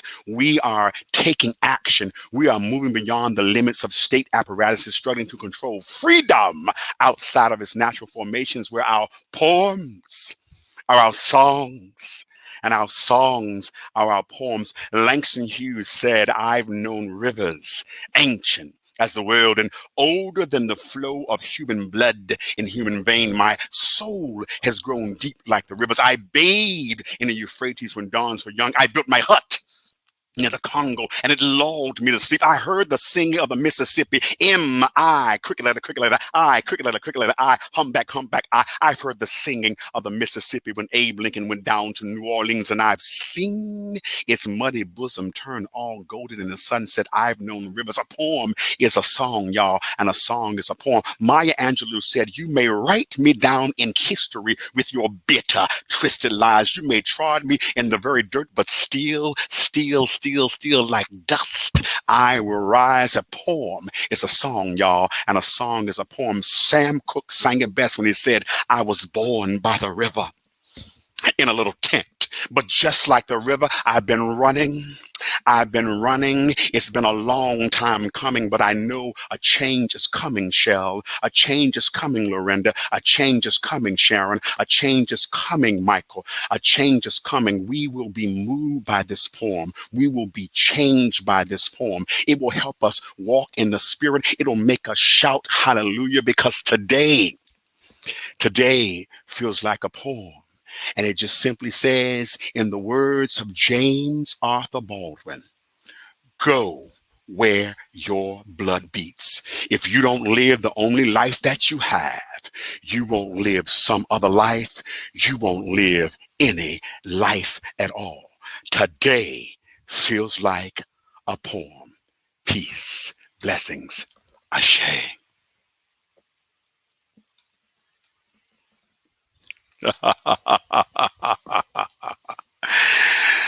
I tell you, sometimes in this life, we may start things one way, but you go where your blood beats all the time. And that's where my blood is beating right now, is to make sure that we all continue to go where your blood beats. I'm Charles Reese, and that is the Charles Reese Experience. It's a wonderful song called We Who Believe in Freedom Cannot Rest Until the Killing of Black mother sons is as important as the killing of white mother sons. We who believe in freedom will not rest. You can visit me at www.charlesreeseexperience.com. All right, Michael, let's bring it back. Oh my gosh. Powerful. Yeah. Powerful. Ooh, whoa. Charles. Woo! I can't hear you. Is that better? Yeah. Okay. Wow, Yeah. that was beautiful. Yeah. Wow. So today feels like a poem. Is that what? Today feels like a poem. I've been doing that poem for actually almost 20 years. It was at some point I'm probably going to sit down and do a CD spoken word thing. That's all a part of the whole game. But that became my signature poem. When I was out dealing with when we were dealing with George Floyd, that was I didn't know what we were doing when we were going outside. I went to Wilshire Boulevard, and these artists called for a day to for Breonna Taylor, and I got up on this little ladder, and that's what came out of my mouth. Wow. So I love those photos. They were powerful. Yeah. Yeah. So that's what I felt like doing. I know it's a little different. It wasn't what I know you expect. People always expect some Baldwin, but there was that Baldwin influenced inside of all of it. Yes. And you know, That was but that was yeah, beautiful. but I wanted to make sure as I was listening to your testimony, Shell, and I was listening to you, Lorenda, and you know, you and I, we catch up all the time, Sharon. I was saying to myself, what can I do for my sisters today? What can I say or do after listening to that testimony, Michelle? I don't have anything to complain about. I'm grateful because I'm grateful that you're still here. People always say artists. I talk a lot, do a lot of things, but I am aware that when I'm surrounded by greatness, to acknowledge it right then and there. Because, you know, and we're all on a journey. We've got some more work to do. This year hasn't ended yet, but we're still here shaking shit up through art, culture, and all the things that you can kind of sort of do. And still we rise. Still we rise.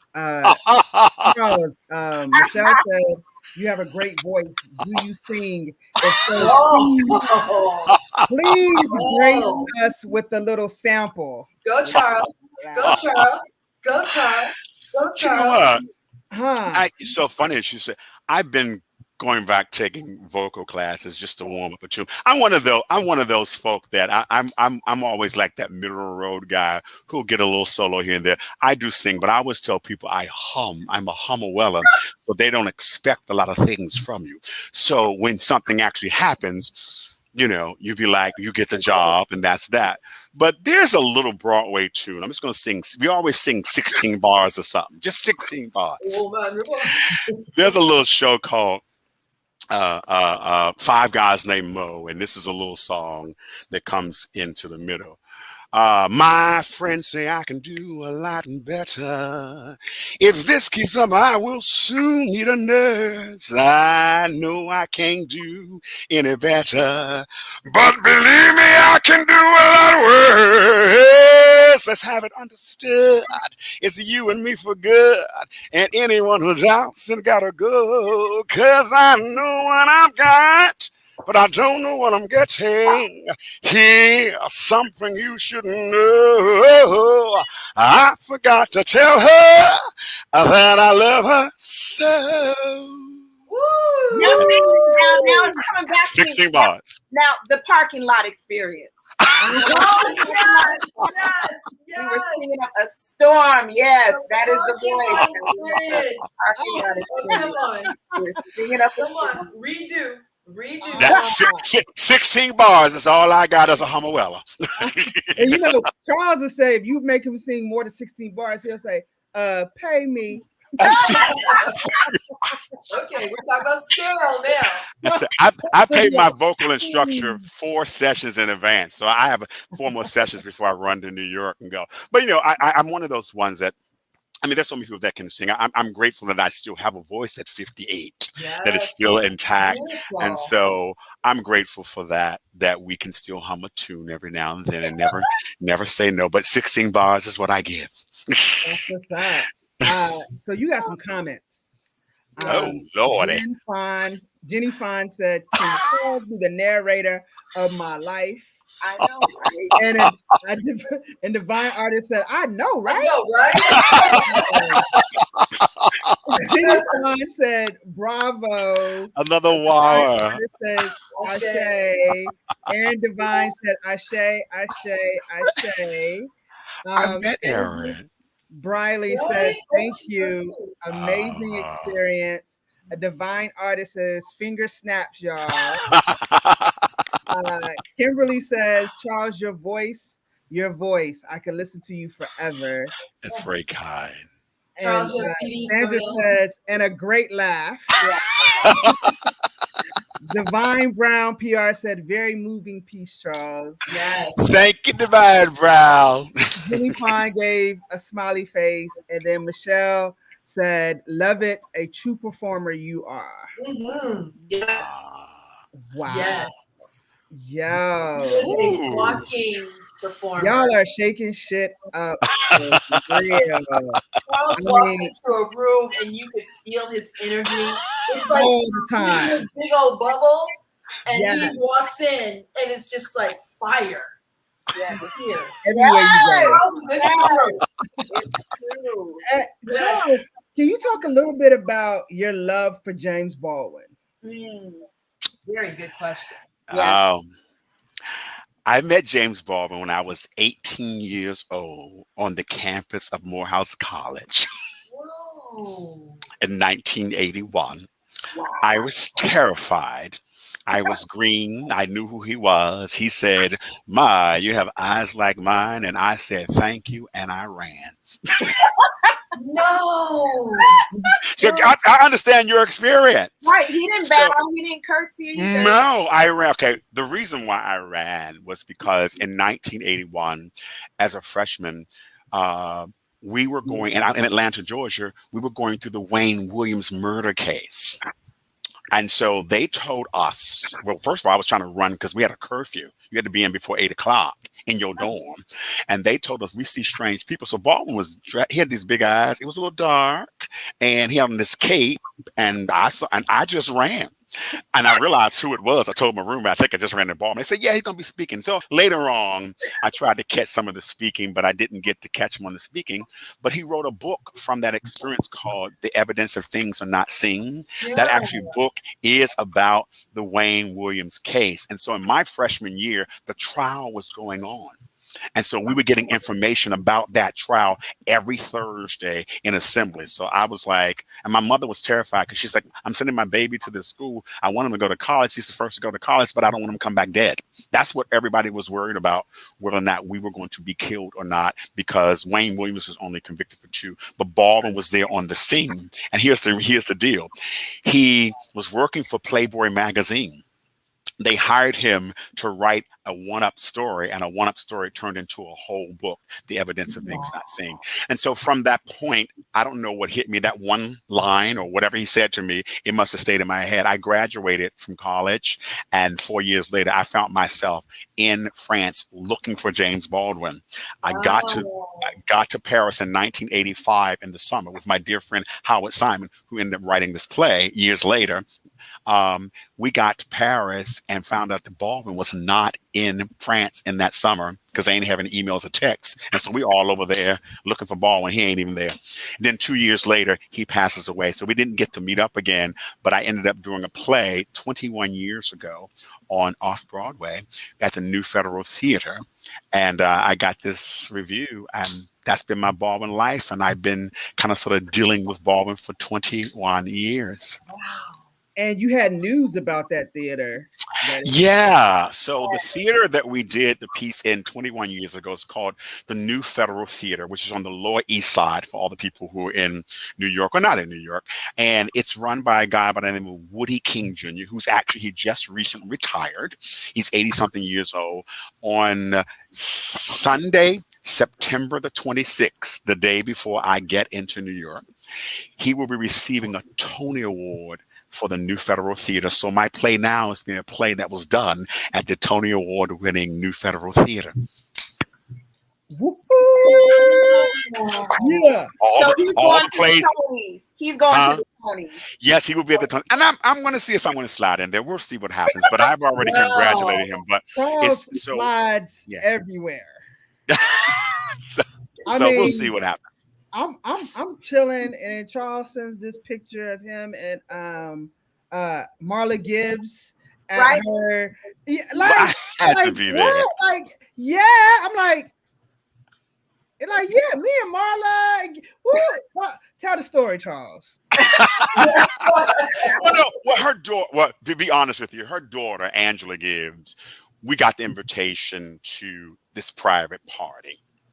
After this, because you have the okay. So Marla Gibbs on July the 20th got her star on the Hollywood Walk of Fame after all these years. She's right next to Jimmy Kimmel and Snoop Dogg, right in front of Jimmy Kimmel's where they film on Hollywood Boulevard. So it was very private because of COVID. They had all these restrictions and all of that. But I said, let me just go and get my little pictures. And I didn't know that Neil Simon and all. I mean, no, not Neil Simon, wrong person.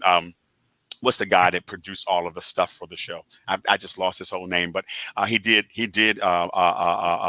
Good Times. He did Maude. He did all of those shows. I mean, he was there. He's like 90 something years old. Yeah. And so all of them were there, but you could not stand in certain places to get pictures. So I was seeing Angela Gibbs. I said, "Oh, Angela, let me just stand here and get a picture." So I ended up standing in this one spot where you're not supposed to stand. And I was able to get all of my pictures of everybody in this one spot. And then I went to the party and I got to hang out with her at the party and everything. It was really a wonderful thing. But I used to go to Marla's Memories Lane when I first got to LA. I've been to LA 3 times. My first round, 86, 87. You could go to Marla's Memory Lane on a Monday night, get yourself a Coca-Cola and do a monologue. That's what your payment was a Coca-Cola, do your monologue.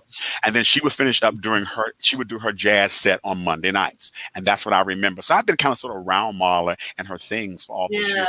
For me, I wanted to go because I just wanted to be there because she was 90 years old getting her start. 90? She was 90 years old. And the guy that you were talking about was Norman Lear, who's 99. Thank you, Norman Lear. I don't know why I went Neil Simon, but Norman Lear 99 was greeting Marla Gibbs, and I caught a picture of them side by side, holding hands, talking. Nice. The beautiful thing about that too, that brings us back to WA, Mhm. was we were in Lamert Park, Lamert. Lamert Yeah.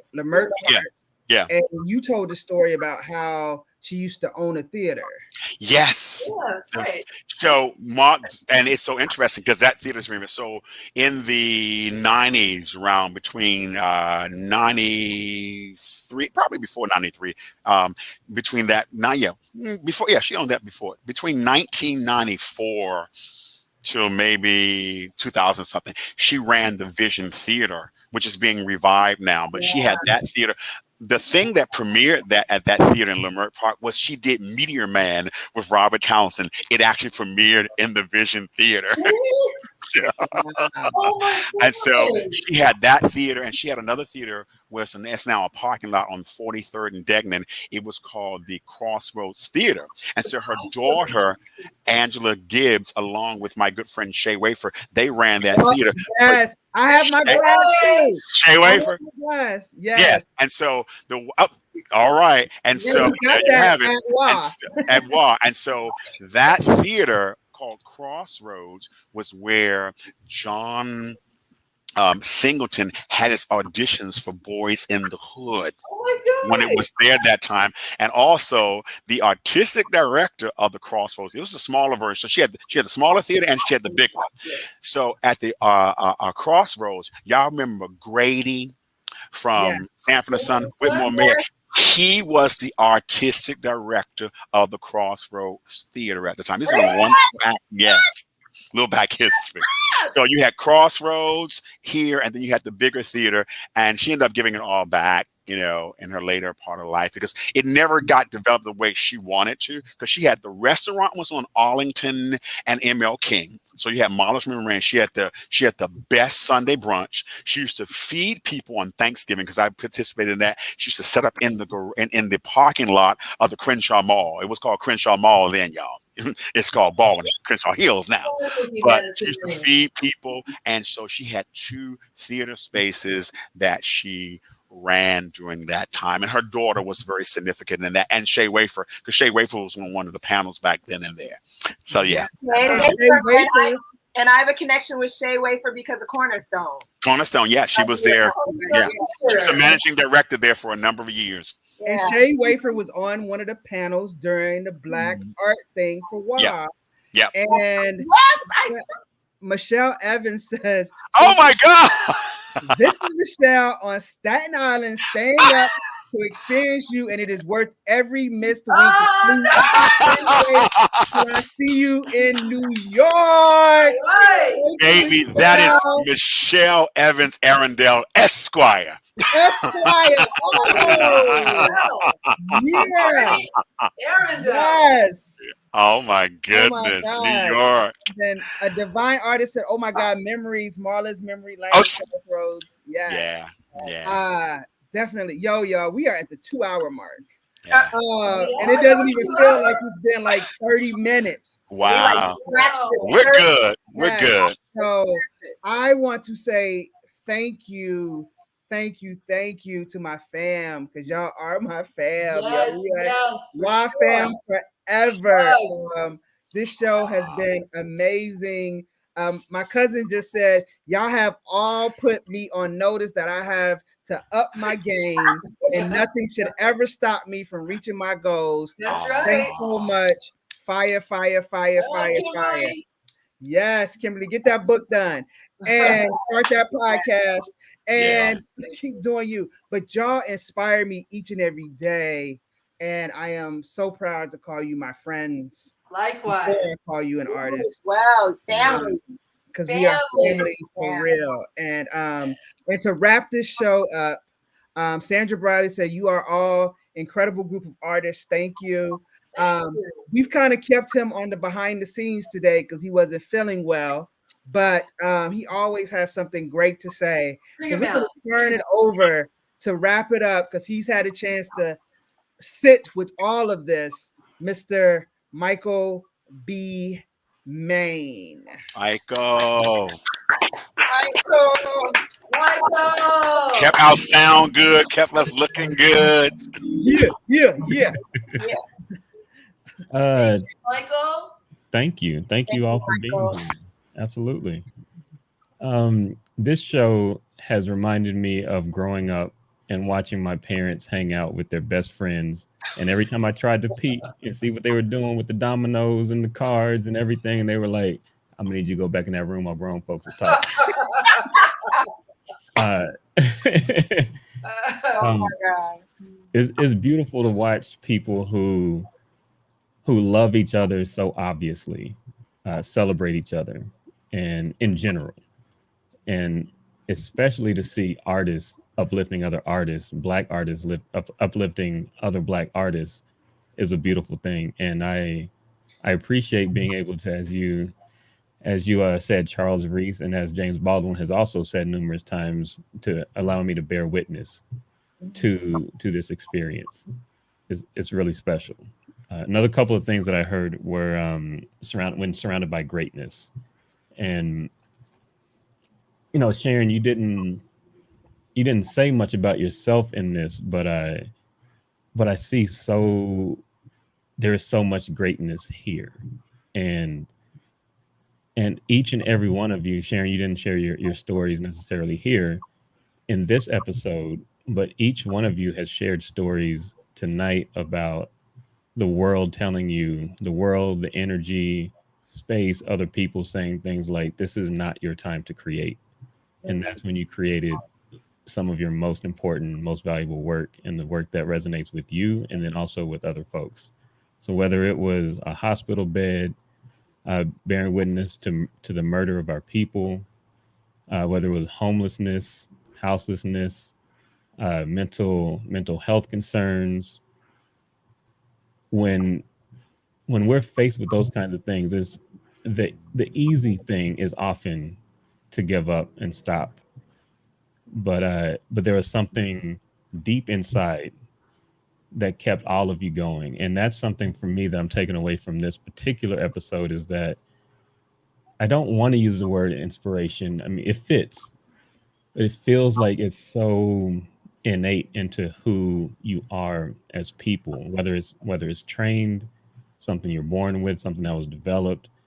I appreciate all the love and support that has entered all of your lives, whether that be books, friends, family, other artists, yourselves, whatever the culmination of everything that poured into you to continue to help you realize or become the realized versions of who you are right now is a gift to me, and I'm hoping a gift to everybody who's watching and listening to this right now.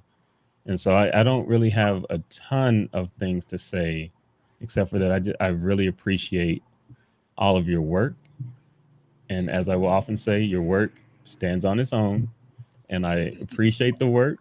It's beautiful. It's more than beautiful. It's powerful. It's important. It says something. And also, equally as important to me, if not more important, is who you are and how you bring yourself into these spaces and into this world, and that you grant us the opportunity to bear witness to you sharing your gifts, your talents, your experiences, your love. And as talented and wonderful as all of you are, you still make the opportunity, find the opportunity to share the beauty and the greatness and the love with everybody around you, and to see you amplify your gifts is amazing. So thank you for allowing me to be here. I'm grateful to have been able to spend this time with you tonight. Thank you, Michael. Michael. And can I just spit out really quickly, Kimberly, please look up, or everybody, look up Biddy Mason's story. Mm-hmm. I mean, that is a woman who overcame so much, and she's one of the many people who have inspired me to just keep going, because I read her story and experienced her in LA. And after learning about her, I was like, well, what is my excuse? Yeah. Like, yeah. Oh, and then you were photographed as Biddy Mason LA Public Library. That project was. And you can catch that online too. Look, it's like we know. Like I know. Look, you'll start the pitch. I'll finish the pitch.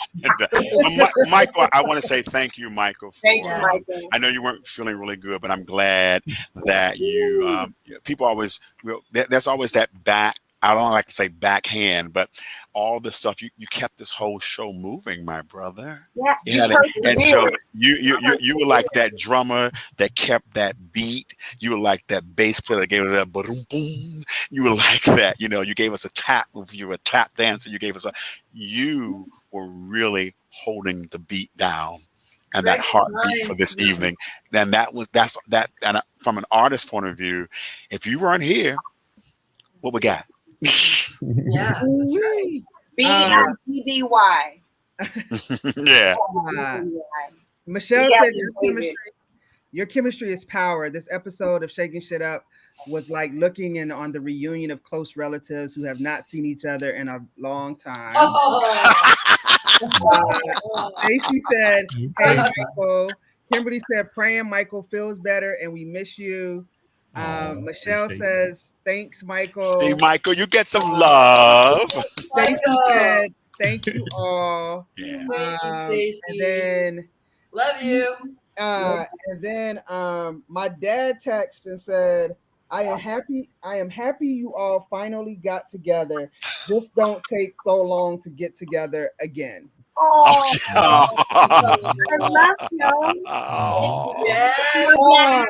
that's a great ending. And so thank you all. We'll be back with Shakin Shit Up next month, where our guests will be Ray Aquino and Trinice Williams, the artist known as Tree. And I'm having on her shirt today. It says Black Lives Matter. Yes. Code. So come and support.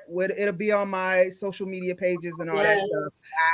But thank you, everyone. Michael, take us out with the music. Yes. Don't go nowhere. Everybody. Oh, wait. Can I get that countdown one more time, y'all? Oh, okay. Look, countdown. Yeah. Go ahead. 1, 2, 3, hit it. Oh. One more time. 1, 2, 3, hit it. Oh. Hey, East Coast. Thank you for staying up with us. Thank you, Michelle. Hey. Thank you, Stacey. Adrian. Divine Brown, thank you for hanging out. Thank you, Kimberly Whitehead. Thank you, everybody came. I'm having a wow moment. You can play it one more time. Well, you know it's not an episode unless we do one more time. Hey! All right, look, back it up.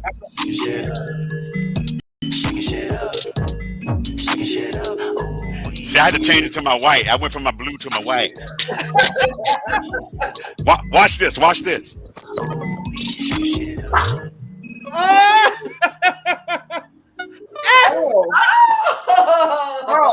Okay. Wow. Here we go. Oh, Lord. Wow. Nice. Hey. Great hat. Shakin' shit up. Shakin' shit up. Shakin' shit up. Ooh-wee. Okay, this one gonna get you though. Okay, here we go. He's not finished. All right, Charlie. We ain't got time for all these costume changes now. Good Hey, night. He said he had the hat and joint go. This is what we doing, yo. Serious? Oh my gosh. That way. Yo, Michael, put that one up close. I can't even see. Yo, he's tripping. Oh, put that hat back on. Again, Charles, put the last one on again. Put that last hat back on. Let me see. Oh, okay. Morehouse. Close. Yeah. I said. Yeah. Nice. That. My favorite. Every day for Junior. Anime The Mad Hatter. The Mad Hatter. Mad Hatter. Michael, if you don't end this broadcast, he's gonna keep going. I know. In 3, 2, 1. Bye. Bye. Bye.